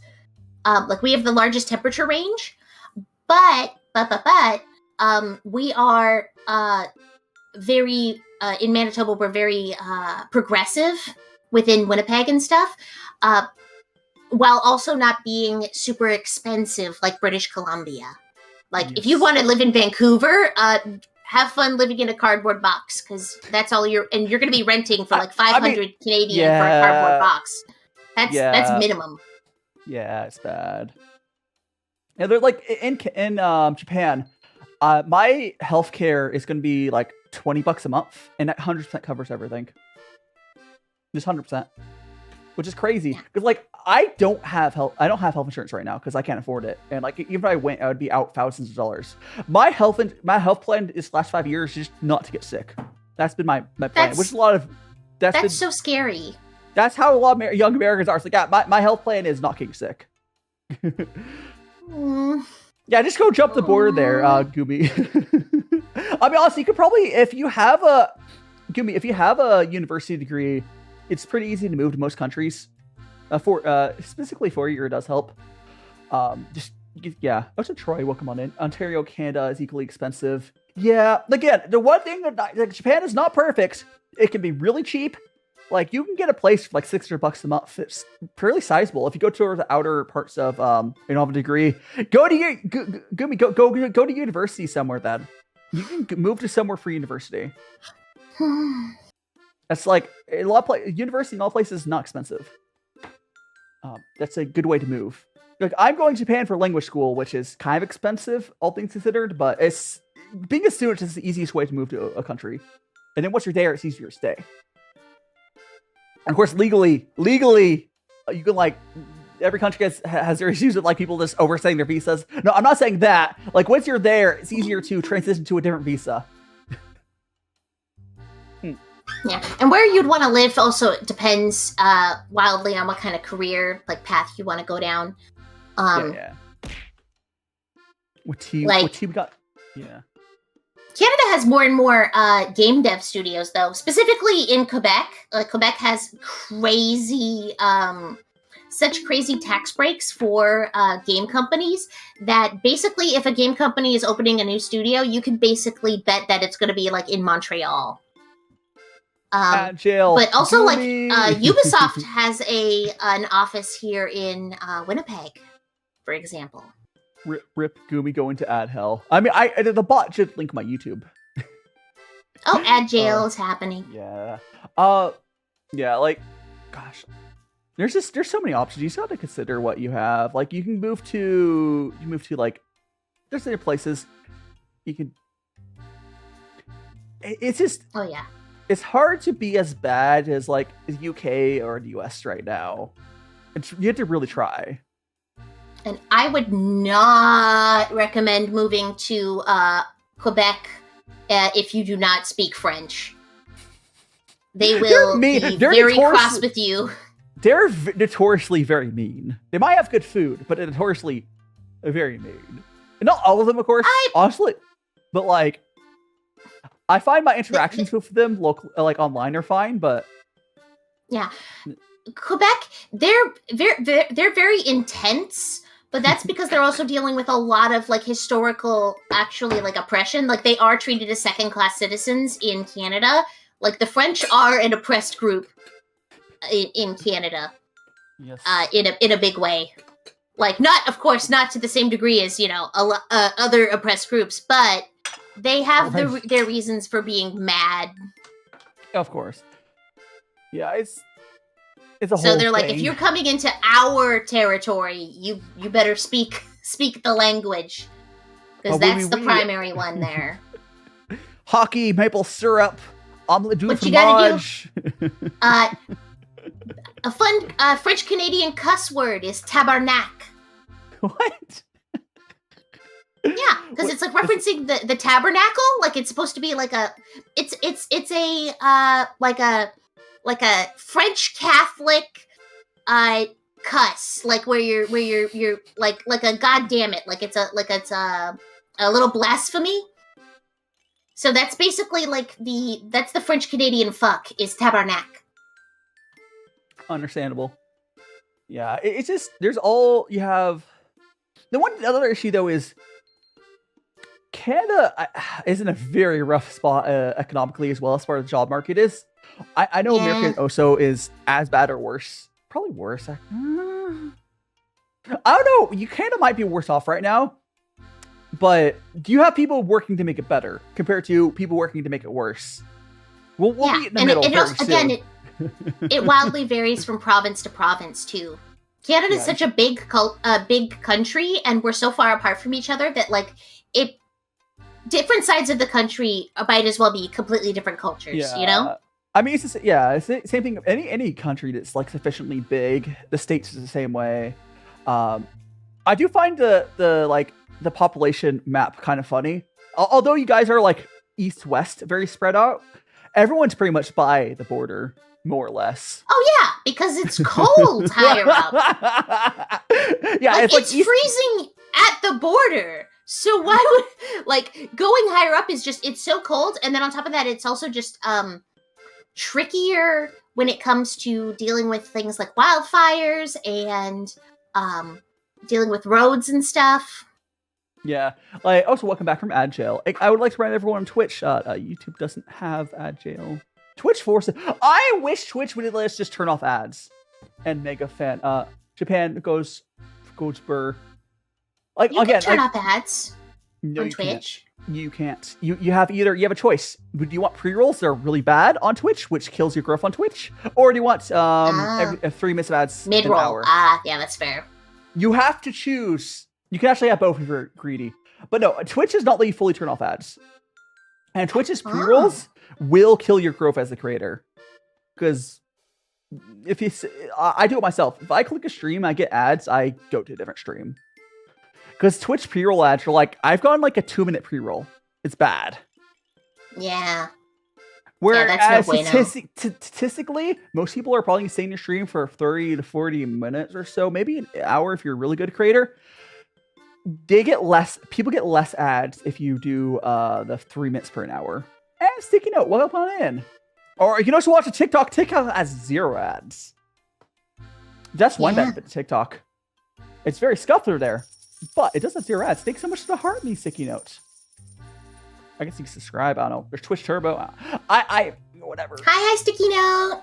Yeah. It's just because like on YouTube, you can run mid rolls. Oh, thank you so much for your gifts. Oh my gosh, sticky note has Barbara. That's that's your avatar. Not Barbara. Barbara's doll. I love Shadow's house. Sorry, their avatar is a character from an anime I really like. I was like, that doesn't look. I was thinking Genshin Barbara. I was like, I don't think Genshin Barbara looks like that. I also love Genshin Barbara. La da da da la da da da da. Understandable. Shadow's house. There's so many good series out there. We're definitely in an era of abundance of stuff. Even if we do go into like a dark ages of media and have to literally go for a rush. Okay, unironically, as like crazy as Russia is, they could be the backbone that saves a lot of media. With how zero laws there are, a lot of the piracy scene is around them right now. If all this ID law stuff goes through, it's going to be Russia we're going through to keep access to it. It's going to be interesting for It's sure. Looks like there's a guy. Oh. Yeah, so the tea turns almost pitch black as you brew it. This is right Pu'er tea. Understandable, Krivis. Whichever you prefer. There's a guy in my city who is going back to basics, and he does like VHS versions of shows that absolutely would never have a VHS run. Yes, I'm a fan. He gave me Pokemon Concierge on VHS. That's pretty the funny. Netflix show. Hell yeah, thank you so much. And he makes follow, like custom little boxes for them too. That's fun. Little VHS tape boxes. Yeah. It's very cute. Yes. Mega Foreign One fan. He seems chill. Thank you so much. You can also follow Politichu as well. Their stuff is, you know how the Twitch stuff works. I'm Politichu on Twitch and Instagram and TikTok. I talk about politics and Pokemon. And I have play all sorts of video games. You have your stuff set to... I see so many times people have different usernames on like different platforms. I'm like, what are you doing? What are you doing, bro? Please have some consistency. Have some consistency, please. I beg of you. But you're good. You have your stuff the same everywhere. I just recently learned that you're on Instagram as well. I like how everyone... I mean, I don't even mention my Instagram anymore. Like, I post there, but I don't even... I'm on YouTube, but I never post there, so I have to get back to posting on YouTube. I would say... It's just so many places to post. There's ways to... I say work on your workflow to make it better, make it less work. YouTube is definitely one I would suggest working on. Instagram is nearly zero value. I would still keep posting Instagram because it's zero effort to put it on there. But Instagram's like nearly zero. It's terrible. But I think a big thing that helps is my workflow has been slowly getting faster and faster because I have like I have built up a stockpile of like images and stuff that I can use for like visuals for my stream. Like some of the arts that I've done, and I have like just a good collection of Pokemon GIFs that I can use to highlight my points and stuff. Yeah. So my workflow is slowly getting better. It's just doing it. Yeah, what I do is I pay. So I have a pretty good workflow where I'll get clips from a week, and then I will send it to editors. And that works pretty well for me. I do 3 edited clips a week, and I've been trying to do like once a month I do a video. That's gonna change because I'm moving to Japan. But the 3 clips getting edited by like proper editors has been pretty good for me. But yeah. I just I edit everything myself unless Krivis sometimes Krivis will be inspired and make an edit of some of my Twitch clips, and I am always grateful for that because I don't have and Birdly, welcome on in, fellow Tico talkers. Yeah, like what I do, if you ever see also thanks so much for the You're Awesomes as well, again. Yeah, for actually, you do full time. I've never had a real job. So the reason I am in a very unique financial situation, I'm not rich, I would say, but I did work a freelance thing when I was younger. It burnt out. I took the only time I'll ever be able to take unemployment. Meg Free, whatever person just followed me, takes so much to follow. How do I say your name? Samp Meg. However say your name, takes so much to follow. Yeah, no, I do not. I do this full time.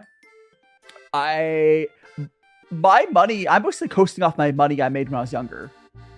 Like, I'm not rich, but I have enough to, like, if I manage my money really well. How do I say your name? S3? I think it's Simp for Megan. Oh, Simp for Megan. Yes, probably. Listen, my dyslexia cries out in pain. Oh, yeah. Oh, that would do it. I try. I've gotten better. But but it's like Simp for Meg Megumon. Mega Man? Mega Man. Sim for Mega Man? But there's a Y there. I have no idea. I have no idea what your name is. I tried my best. Gumi saying, it seems like your job's here into Lakeview. Oh, thank you so much for the heart hand sticky note. No, I do this full time. I don't make enough money off of content creation to like. I think I'm pretty close to break even right now. I think overall I'm at slight profit over my whole time content creation, but most of it I'm coasting off what I made when I was younger. Which, yes, that's how well I was, and I burnt myself out. I think you probably remember right during lockdowns, you probably heard about Americans changing their unemployment rules for a little bit, where it allowed gig workers to grab unemployment for a bit. So I was able to take that as the only time I would ever be able to get unemployment. So I took that as a vacation, or I basically retired from a previous state after. I was just burnt out. And eventually I got into VTubing. So February 2021, I got into VTubing. Yeah, it's crazy. But I know I'm not, my parents don't give me any money or anything like that. You understand.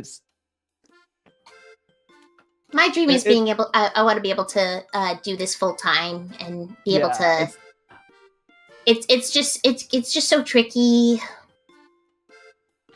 I will say, Gumi, you might have issues, doing unemployment and content creation. If you make too much money, it causes an issue. I mean, if you can do it for a little bit, so unemployment doesn't last that long. Honestly, I would suggest if your job is starting to lay people off, try to see if you can use that as a time to apply to some jobs or school outside the States. Because, like, you know what? And now is a good time as any to do that. Because, like, you know, you're gonna be yeeted at your job. But it's rough. It's rough, I know. But yeah, I see all my friends who like will do this with jobs, and I don't know how to do it. Or school. School's probably easy. I don't know. It really depends. Luckily my language school depends on the kind of school too. Yeah. I mean, I'll be going to language school, and that'll be not that bad because I don't think we're gonna have homework or anything. Until like 20 hours of classes a week. So basically, from understanding, the language school is it's like I have to force myself to get out of bed and go to the place Monday through Friday for a couple hours. And I'm probably going to stream on Saturday and Sunday for that. And with school stuff, you can actually also turn that into content creation. People love a study with me stream. Exactly. Yeah, you get like, but being a student again is just a good way to move. And there's some places like some places in Europe that like you see are free or cheap even if you're a foreigner. It's a good way to get out of here. Yeah, understandable, Gumi. I know like a lot of my friends, like I've been consistent since 2020. Like I've taken maybe a week here and there. The only time I've ever taken a quote unquote break from content creation is when I'm physically away from my apartment, and it's usually not by my choice. And I like this coming December, like mid-December, I'll move. So I'll be moving out of my current apartment, and then I'll go to my parents' place or my dad's place for like a week or two until I move to Japan. So that I probably won't be streaming during that time, but you know, I physically won't be at my current apartment. So like, I've just been really good at like balancing work-life balance. It's really important. Definitely something I learned to do when I was younger because I'm old. Yeah. I have the problem where, like, with the whole VTuber secret identity thing, like, I'm trying to, make art as doing Politichu art, and then I have to do also personal art, and then I have, I'm trying to balance, still doing the stuff that I did before, while also still, picking up all my Politichu stuff, and it's like... Sunghoon's left toe. Where's the right toe? But it's so much to follow. Where's the right toe? Radio. Yeah, and Seal, Magical Man. Yes, Magical Man. It's definitely something you have to balance and figure out how you'll handle it. Did I post another one? I did. Okay, cool. It's something you'll have to figure out. You'll have to figure out how you do it. When I moved to, I was like, but you never learned French. Yeah, I'll have to learn. I'll have to learn Japanese. I'll figure it out. Yeah, you have to figure out what works for you on content creation. Again, you have to not do too much. I will say you're already kind of doing a good sort of like you've been definitely focusing more on the content creation side, which is why I definitely suggest. It is unfortunate. I think Canada still doesn't get paid by TikTok. Not that TikTok pays that much these days. YouTube. Yeah, we don't have. You need. That's why you need to get on YouTube. YouTube is probably out the best. Not only every so often, Facebook or Instagram will start paying really well for a little bit, but unless you're like an influencer, you're not going to get the views or do well enough on those platforms to get that money. YouTube's good. If I can try to get, I just hopefully I can get my audience to start following me on YouTube and stuff. Because my audience on TikTok is my biggest audience, but then it's the one place that I absolutely cannot really monetize. It's so frustrating. Yeah. Well, you have to. It's just what you could do. Again, I sent you the. I sent the creator I was talking about. What he does is he makes like a long video, and then he breaks that down into shorter TikToks. And then you could post that. You could try to look at his formula and copy that. Quite frankly, it might work for you. Yeah. And definitely, especially if you can try to get him over 8 minutes. If you could get like an 8-minute video and break it down to like 3 TikToks, that's what I would 2 to 3 TikToks. That'd be good. Yeah. Gotta figure out a mold stream. I can definitely help you, Dakumi. Yeah. I stream on TikTok and Twitch. And I just have OBS and the TikTok live stream app. I just do them both, and I have the two chats. You need to have them. You don't even have your chat on your overlay, which you probably is probably why some people don't. They'll go over to whatever platform has more people. You really need to have the chat on overlay. Yeah, I need all the tips and tricks. I'm not good at computers. Yeah, so I just finished helping out the developer fix out the reason it wasn't working, because I believe you're probably on the US servers. Probably. I don't know what servers Canada is connected to. You're probably US servers. There was an issue because Japan has their own separate servers, and there was a weird bug where comments would show up, but that's all fixed. All this stuff is fixed. I helped them out. There's no right to even for Solitude. Understandable. But yeah, I definitely I use a chat software called OneCom. I have YouTube, Twitch, TikTok chat all combined. And it works great. On TikTok, yeah. I was gonna say I still can't get stream elements to display properly on my stream. Everything breaks when I touch it. You mean a chat? I mean, you shouldn't really be using stream elements. Well, not for the chat. I have like things for like there's supposed to be a pop-up whenever people raid me where it's supposed to show a little video of like a Dynamax raid den Pichu, but instead it just plays the audio, so you just hear a honestly, I would you have 2 options. I really would suggest I know Streamlabs is okay. Streamlabs is a greedy company. Stream Elements, and I can send you links on why. Stream Elements is really against everything you are politically. I really don't suggest using Stream Elements. Oh my gosh! But Streamlabs is just greedy. So I mean that's less bad. There's other ways. You can also use Twitch's built-in alert system. There's that. They have ones. But no, I'll definitely need tips because I'm not good with computers. Yeah, understandable. I am luckily I have a tech. So when I was in university, I got my associate's degree in computer networking. So I'm like if honestly if I was like 10 years older, I probably would have been able to get like a job in IT. The stuff started drying up right when I was getting out. There were supposed to be internships.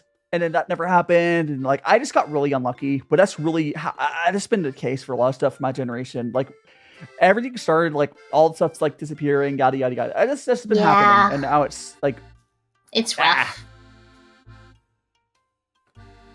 It's fine. Yeah, in a different life, I could have been in the IT industry or something. But it definitely helped. In an alternate timeline, I would be. I would have finished my journalism degree. But Yeah. who's laughing now? I'm interviewing a member of the NDP next Tuesday on my stream.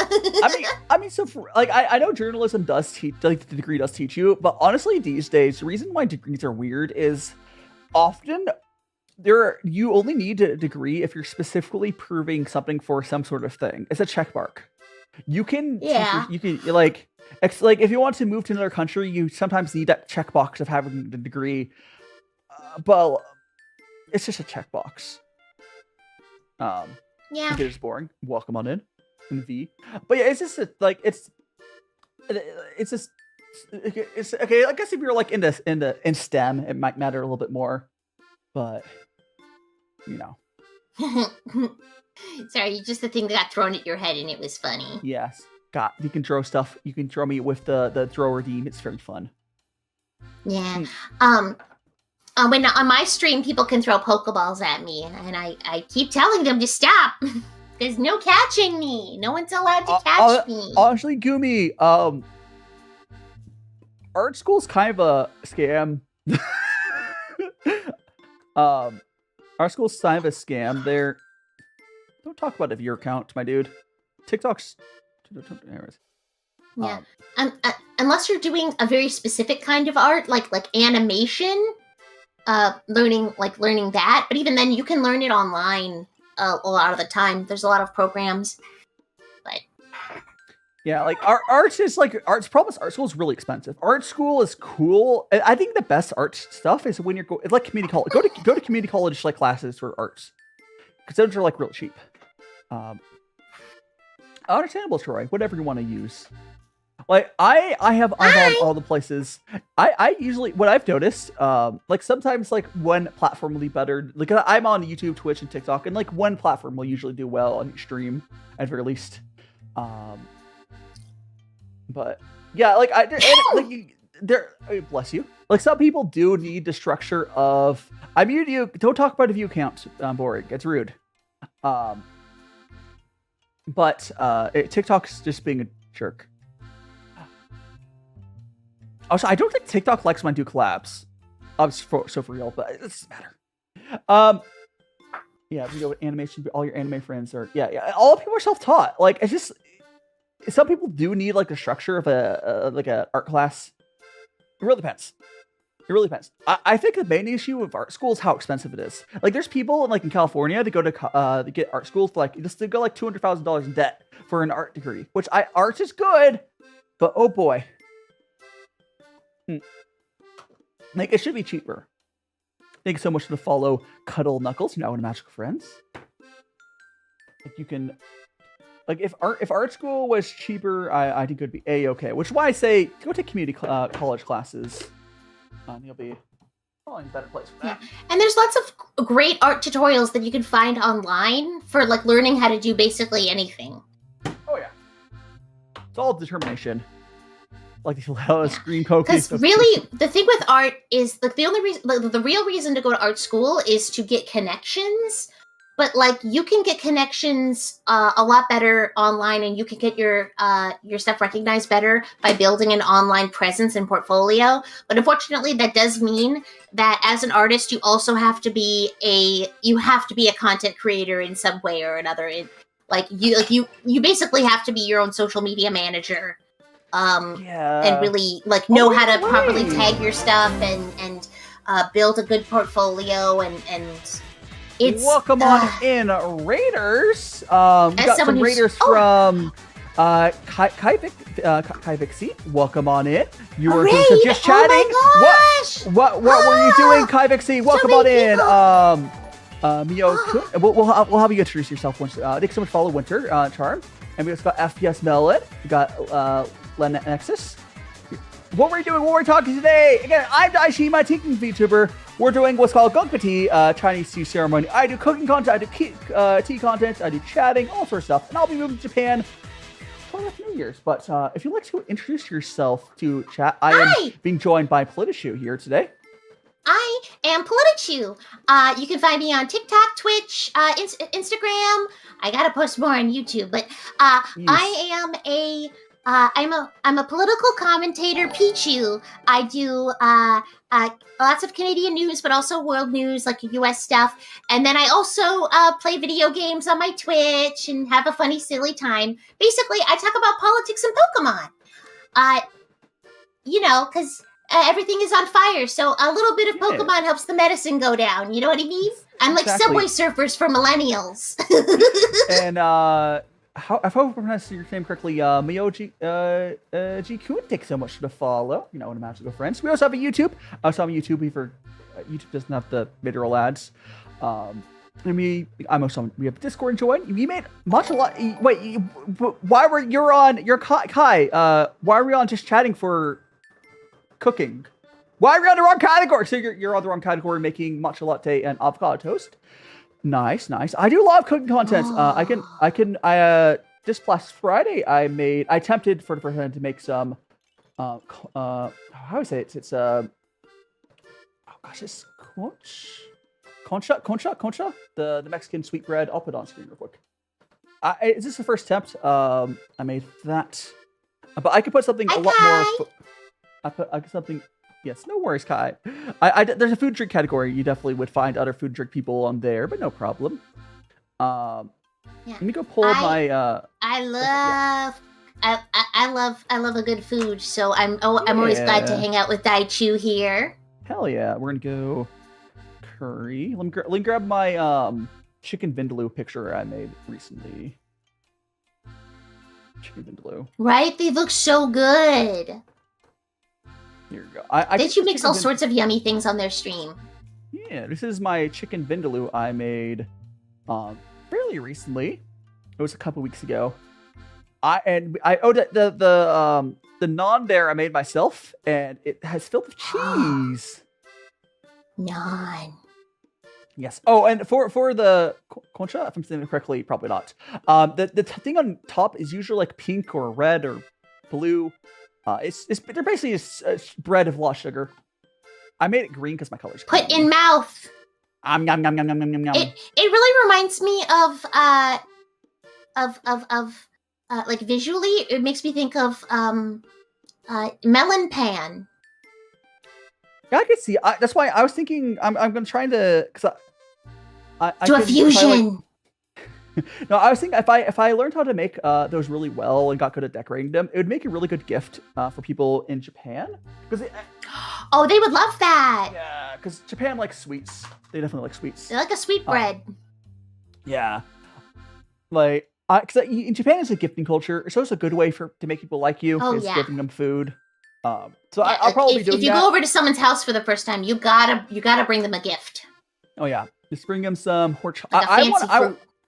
Or honestly, for the people that live in or like foreigners, horchata probably popular for a lot of them, and that's really easy to make. And horchata, I mentioned earlier, is like a rice milk kind of thing.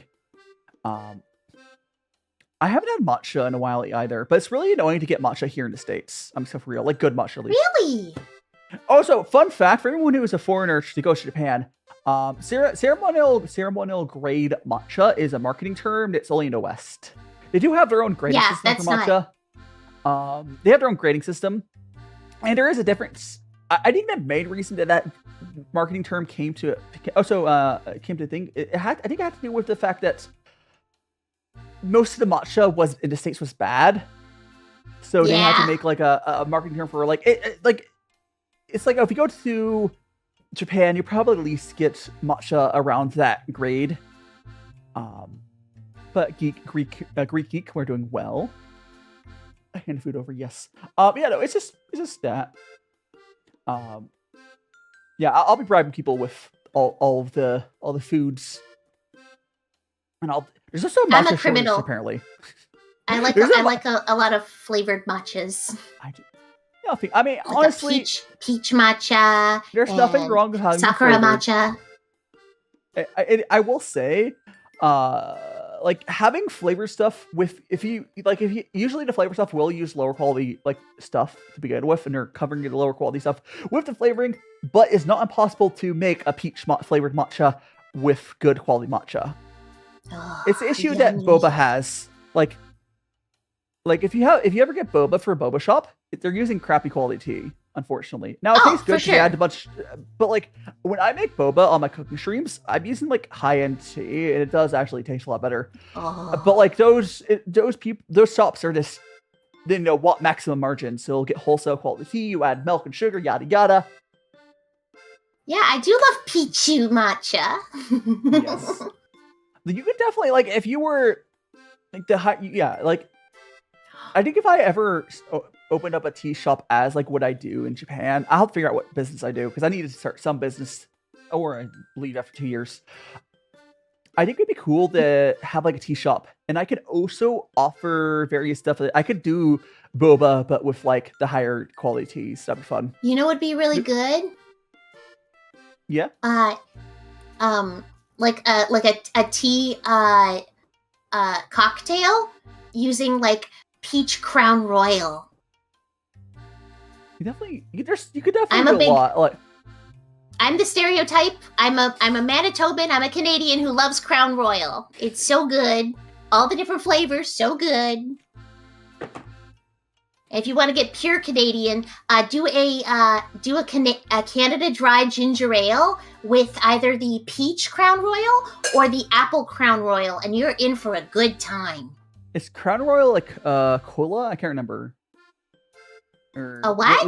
What's Crown Royal comparable to? It's a good Canadian whiskey. Oh, it's a whiskey. It's a booze, right? Yeah. I don't drink, so like, I don't I don't drink soda much or booze. So like, I've heard I don't that drink name. much at all. It messes with my meds, but Understandable. but and I've also just always been a really lightweight. I'm a one drink drunk, so it's a sometimes thing. Understandable. Yeah. Greetings, average 4, just like here. Yeah. I was gonna be weird. I probably will be able to just say no to people. Like in Japan, people try to take you to go out drinking. Peer pressure doesn't work well for me, which was going to confuse a lot of Japanese. I just don't care. I really don't care. Like, if you're going to take me, I'll go to the bar. I'm not going to get booze. I'll try. No, I'll try. I'll probably like one time I'll go and I'll have them. I'll try some stuff, but I'm not going to like it. Yeah. Like, I'll try it. I'm not like against trying stuff. But if I don't like what it tastes like, I'm not going to drink it. Yeah. And they'll the thing is, the peer pressure will be less of a thing for being a foreigner, because like the thing about being a foreigner is that you have a lot more social leeway to be blunt and to just straight up say no to things. Yeah, it's gaijin rather smashing, than yes. like I know culturally it's a oh no, I couldn't possibly culture. Yeah. Rather than no.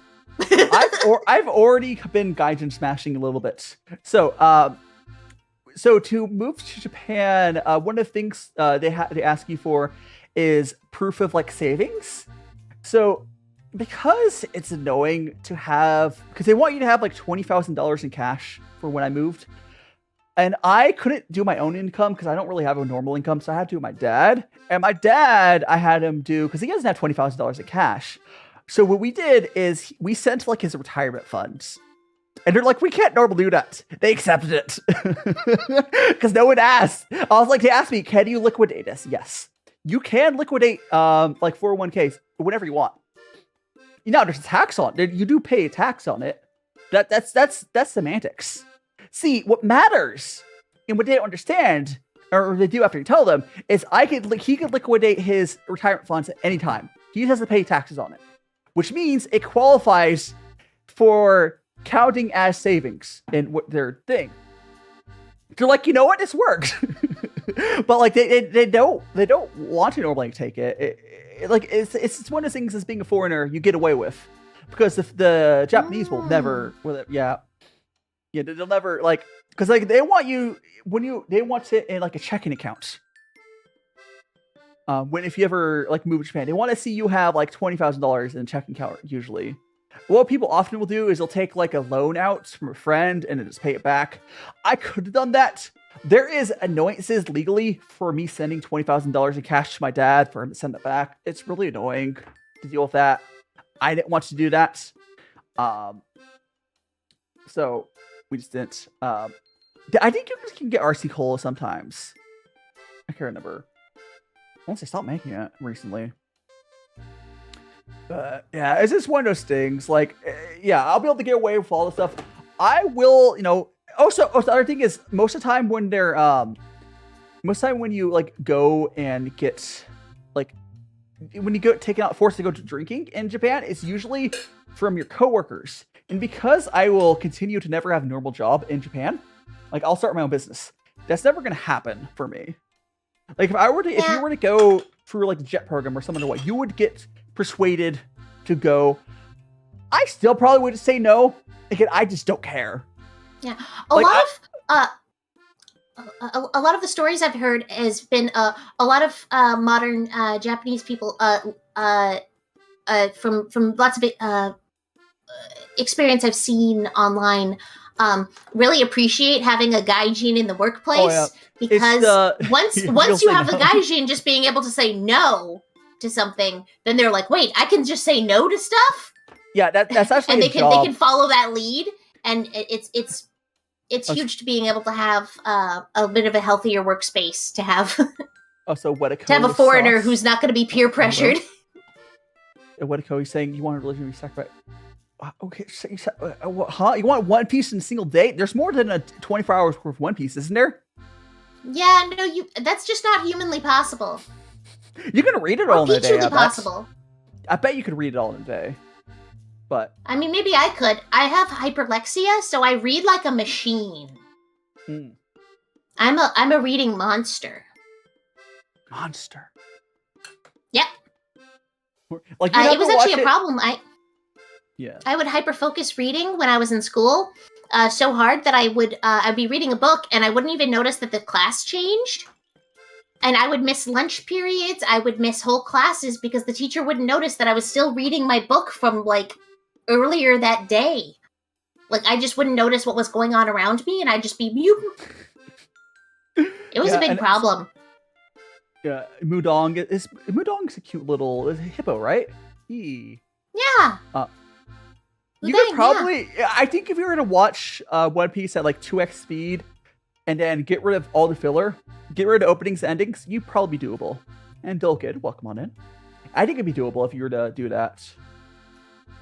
Yeah, you'd have to do extra speed on One Piece, and then you'd have to be watching One Pace, the fan edit that makes it shorter.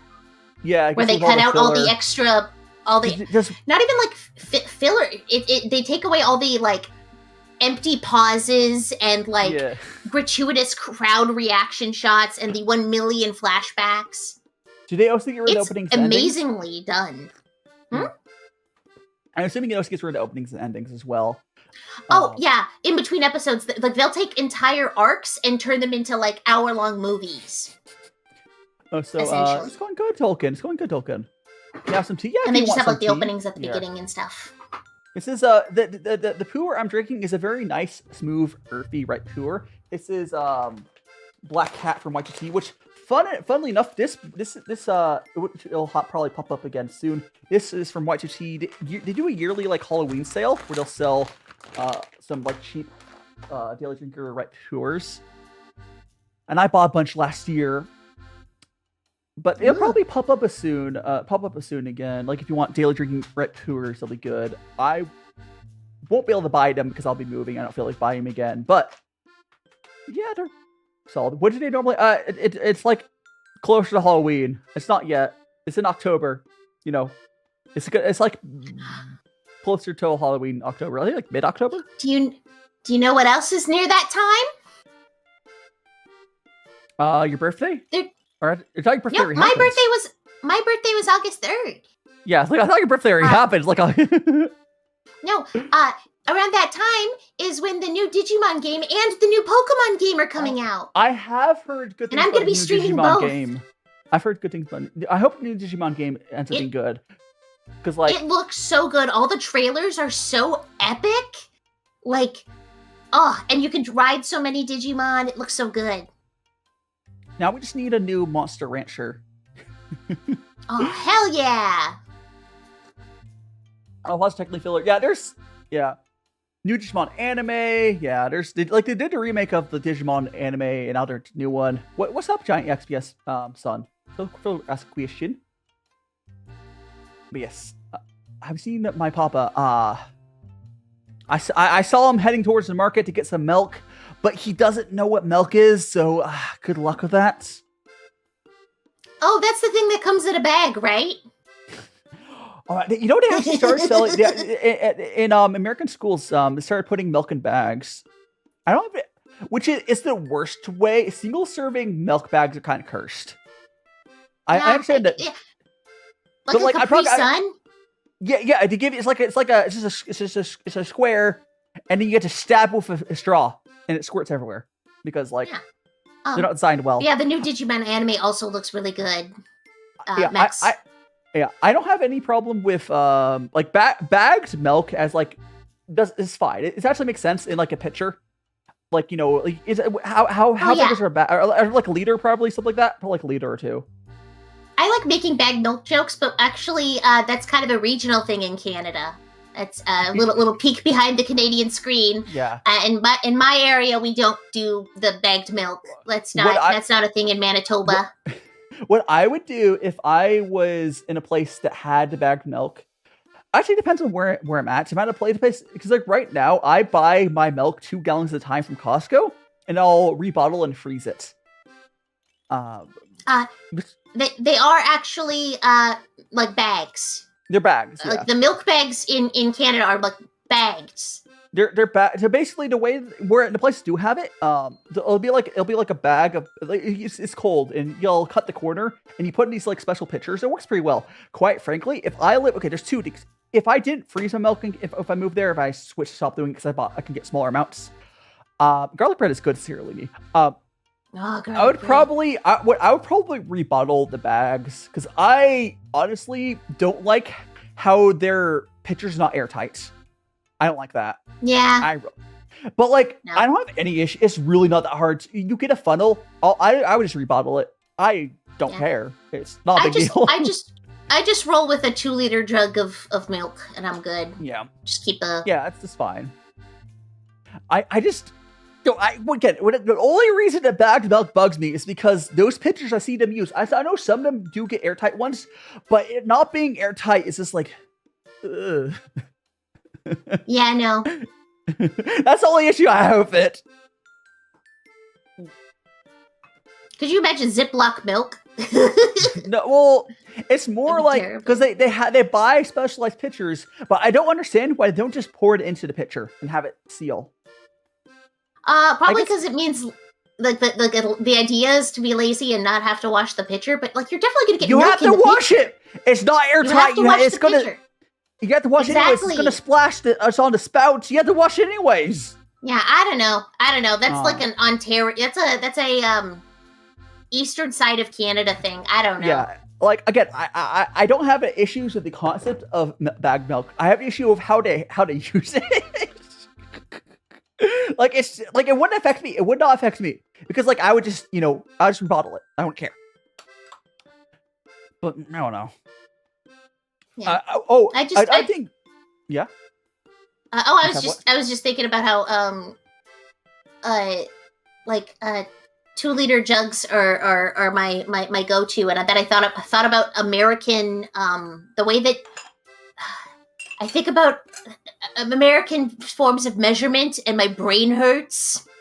There's, I believe, 4 liters in a gallon. I don't know. Americans just use both. We use metric and imperial measurements at the same time, which is chaos. Exactly. Like, and then absolutely cups. Cups are different. Why are cups different? Cups?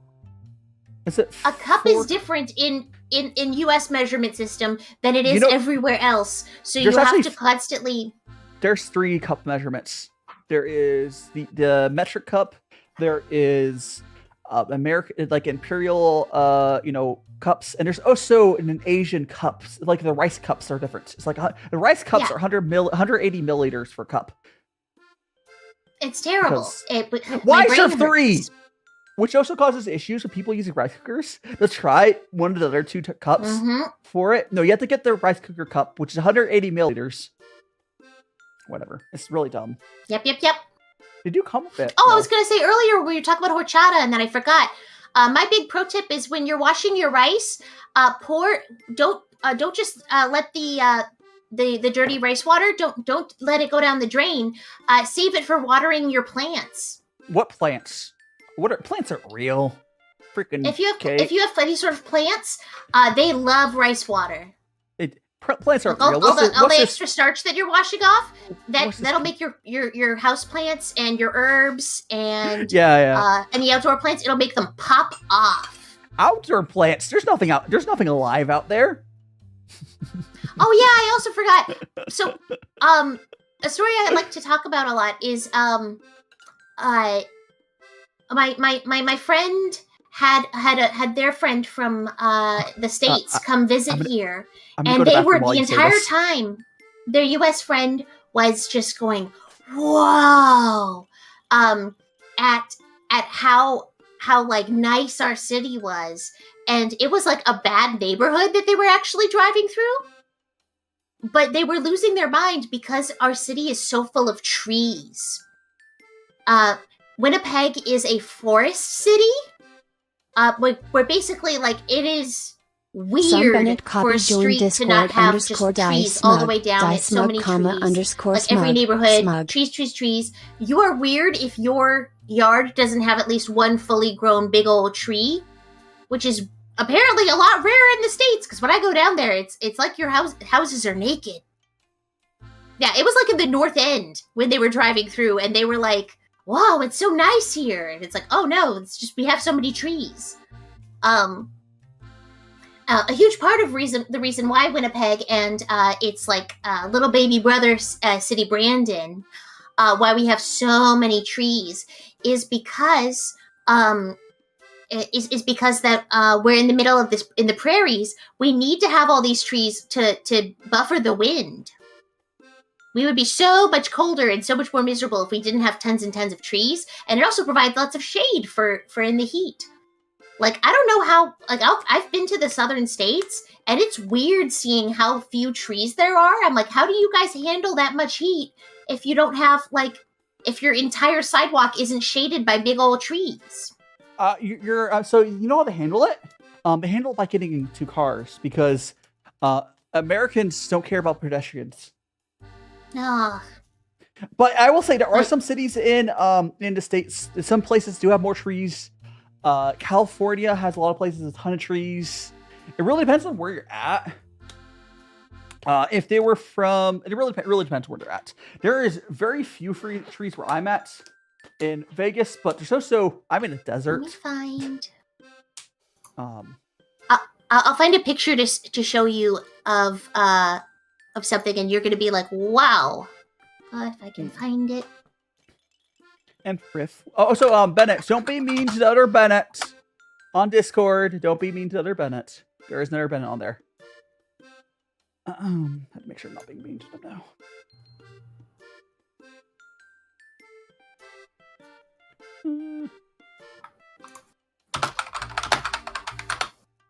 There we go. Yes. But you're sending a picture? Let me. I'm looking for a good shot of Winnipeg that really highlights.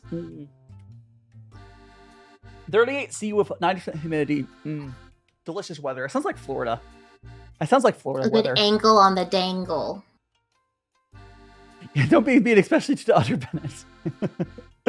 Oh, definitely.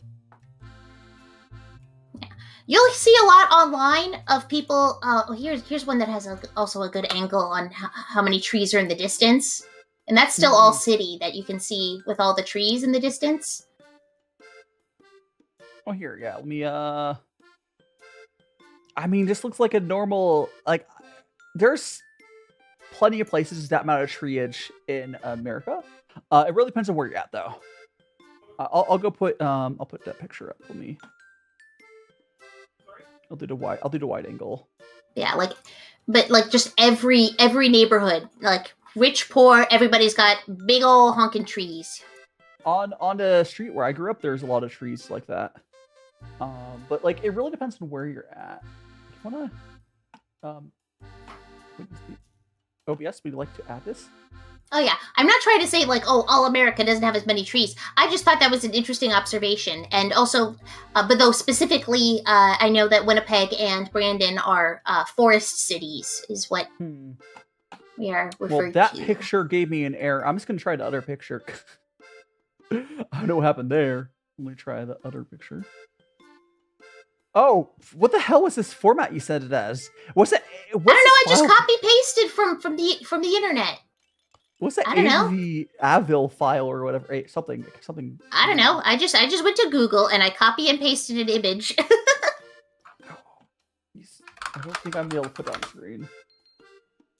Let me. Can I? I have technology. Let me. I could fix it, but like, I still don't know why Discord didn't fix it. I mean, I could go like.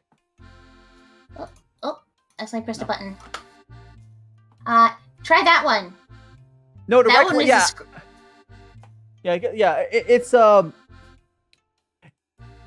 it's Discord for some reason didn't convert to image, even right click. No, I can save it on my computer, but this is not being supported by like VTube Studio or OBS, whatever format that was. This should be a new. The one I just sent is in a different format. Yeah, you just did a screenshot that works. I would have done that if I was like at my desk, but yeah, no worries. Throw this up for you guys.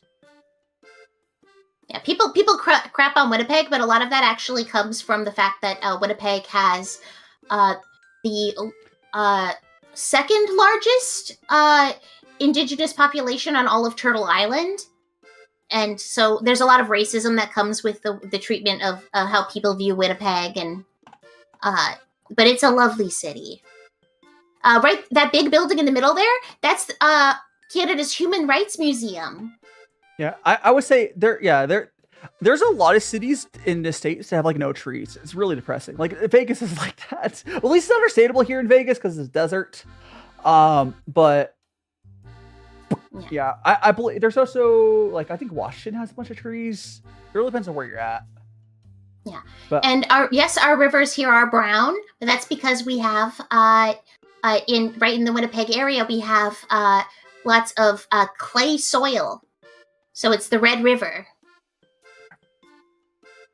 I'm sure it's not just what's the rivers in like the where was the last like Olympics where they had a problem with their water because there's too much poop in it? Can't remember. Oh, gross. Nope. A lot of places in Europe have the issue because they have really old infrastructure. It's just like, yeah, it's bad. No, that's just clay. Yeah, it's fine. And yes, the head pat does work. Pu'er, you can do it. But tired. We will be wrapping up here shortly. Oh no! You've been going for like 4 hours. I could. Hey, we proved on during my birthday streamathon that I can go for 17 hours and still be somewhat lucid. You can keep like I don't entirely suggest long streams, but like I used to do really long streams. I used to do like a lot of like 36 and 48 hour streams. The main thing is you sit there and eating a lot of food. Yeah, like I'm not gonna do it and make a habit of it. It's definitely a for my birthday type thing, you know. Well, understandable. Understandable. Like I would suggest if anyone ever wants to do like a long stream, so like you have to make it worth it. I'll eventually do like another 36-hour stream if I can like guarantee we'll get a bunch of money raised for charity. Like if I can guarantee we get like $10,000 or $20,000 raised for charity. Like if I'm just big enough for that, I'll do another 36-hour stream. But like, I just like a desert bus for hope. Yeah, or something like that. That's also Canadian. Was it desert? Desert bus. Desert bus for hope is Canadian. But the game is about going from Vegas to California, I believe. Yes, yes. And it was made by Penn and Teller to be intentionally the world's most boring video game. It's that road. I've driven that road. There's really nothing out there for a while. It's actually, I don't have a problem with that drive. Yeah. But yeah, but the group that does Desert Bus for Hope is Canadian. They're based in Vancouver. Where's my mute button? There we go. Yeah, I love Loading Ready Run. I bless the rains down in Africa. I'm snoozing the ad, so you guys. That's a dream collab. If I could one day collab with Loading Ready Run, I'd explode. Yeah, I would. Yeah. Oh, so they're by Loading Ready Gun. I didn't realize that. Okay, yeah, because I haven't really paid too much attention to. I know people do that. I just haven't taken part of it myself. But yeah, I'll eventually. Again, I will someday do another 36-hour stream. It's really doable for me. It just has to be worth it. It's like I did them way too often when I was early on in streaming. I'm working on it's in super in beta, so no one expect it anytime soon. But I'm talking with some other people about doing a fundraiser event with a bunch of other content creators to do a fundraiser for Palestine. Oh yeah. So that's gonna be fun. I did a charity, I think it was last birthday, something. The children's, is it PCRF? Palestine Charity Relief Fund, I think it was. I think PCRF is what it is. I did charity for that a while ago for them. But yeah, there's yeah, anyways, we're gonna go ahead and give the tea pets their last bit of their tea here. Yippee! And yippee! Do you have any? I know you already mentioned your plans. Yeah, the Palestinian Children Relief Fund. We did that. I did that charity a while ago. I can't remember. I think it was 10K subs or 20K subs. No, not 20K subs. I can't remember what reason that was for. It was a celebration of some sort. I will be doing, for myself, I'll be doing my birthday celebration streams this week. There will be raffles based off of like goals, and that money will go towards my moving expenses to go to Japan, because as you know, moving's expensive. Yeah. So everyone make sure to give Daichu here so much love and attention, and you press all the buttons. Oh yes. And tell your friends about this cool VTuber. But then also tell all your friends about an even cooler VTuber, me. Oh my god, it's a pleasure. And putting on things is put a Mao gang. Thanks so much. Yeah, so again, you have a plan with you're doing an interview on Tuesday, or is it on your channel or somewhere else? Yeah. On Tuesday, I will be streaming on both TikTok and Twitch my interview with Jiwan-sung. Words, my brain is blah, blah, blah, blah, blah. I'm going to be interviewing a representative from Reclaim Canada's NDP. A grassroots movement to try and bring the New Democratic Party back to its labor roots. So it'll be really interesting. It'll be a lot of fun. You'll get to see a real politician being interviewed via Vtuber Pichu. It's going to be silly. I did not hear that. Is Power Guy doing a special, like doing a stream? Because he kind of like retired streaming. He might do so thanks so much to follow. I think that was the person. Sin on Tuesday. Yes, Tuesday. Yes. Do you have any other plans? Any other future stuff coming up for you? For me, I'm gonna be keeping at doing the regular streams. I stream on Saturdays in the afternoons, and I stream on Tuesdays in the evenings. But I also have tonight on Sundays. I have my Discord community nights. Hell yeah! Where we hang out, and sometimes we play games. Sometimes we just chat and have a good time and parallel play and whatnot. It's a really nice community I have going on, and you can find a link to my Discord server on in my bio on most of my socials. So on Instagram and TikTok and stuff like that. and it's a lot of fun. And for myself again, this is gonna be a birthday donathon sort of thing. I'll be supporting artists with the goals. I'll be commissioning artists at full normal commission price. Thursday, I'm gonna be doing fishing in VR chat, and I'll be allowing my friends to join me in VR chat. They'll just like tell me, and I'll add them to the world, and I'll be able to do chat. Yeah. They'll be drop-in collabs, basically drop-ins for my friends in VR chat fishing. They could be on desktop mode, I don't care. And then on Friday, I'm gonna be playing Betrayal with Noodle, Furrow, and Grody. And on Saturday is my birthday. I'll be making cheesecake. I'm making my own cheesecake birthday cake on Saturday. And on Cheesecake's Sunday, the best. yeah, cheesecake is good. First time trying to make cheesecake. I hope it comes out good. And Saturday You've is never my made actual cheesecake birthday. before? It's so much fun. I mean, it's hard to get experience baking stuff because, like, you know, it's a lot of calories. But yeah. But so Saturday is my actual birthday, August 23rd. But the birthday donathon goals go the whole week. And on Sunday, I have all the tea I showed earlier and the tea pets. I'll be trying 3 new teas. I'll be on Sunday. It'll be fun. Hiding. Yeah, my community night will be happening tonight. Yeah. I wasn't able to last week because I was feeling so bad. I was having a bad time. Yeah. But community night's on. It's gonna be lots of fun. Hope to see Power Guy is everybody there. apparently premiering a video, which I mean, I don't know. I mean, it's not bad news, but like, yes, Power Guy has been going to videos. It's one of my friends who used to stream, and now he's like, you know, just making videos is probably better. He's just focusing on videos. It's like, fair enough. I hope Some people, well. videos are more their thing, and some people it's streaming. I mean, his streaming my did videos really and my well. streams are very different. His streaming did really well, but work-life balance, just making videos is better and more profitable. Like, just by far. Oh, for sure. It's just a lot of stress for not much gain streaming, usually. Yeah, August babies rise up. Let me go over there. Can't help being a Leo. I'm like totally a Leo. Like, you couldn't even imagine.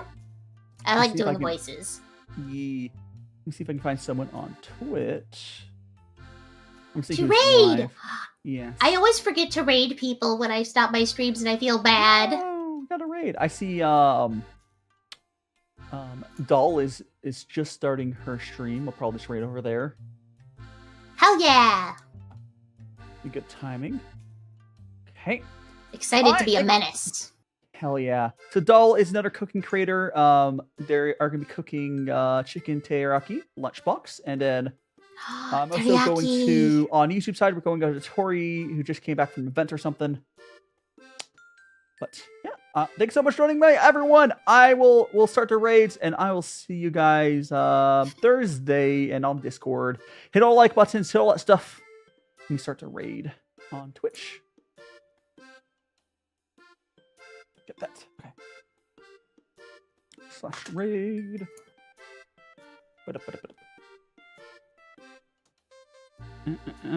There we go. There we go. And later, guys. Boop.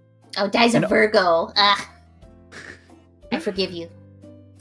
Yeah, it's again VR chat, fishing. Thursday, Friday is going to be Betrayal on a Hill with Noodle, Furrow, and Grody. And did I? Yeah, I wrote that right. Yeah. And then on Saturday, birthday, making my cake. Sunday, new teas.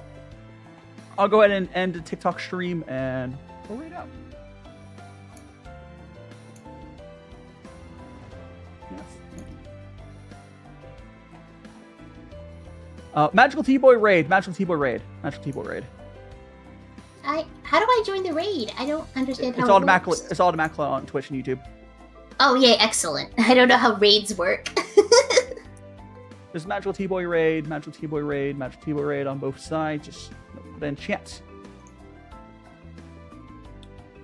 Alright, see you guys later. Bye-bye.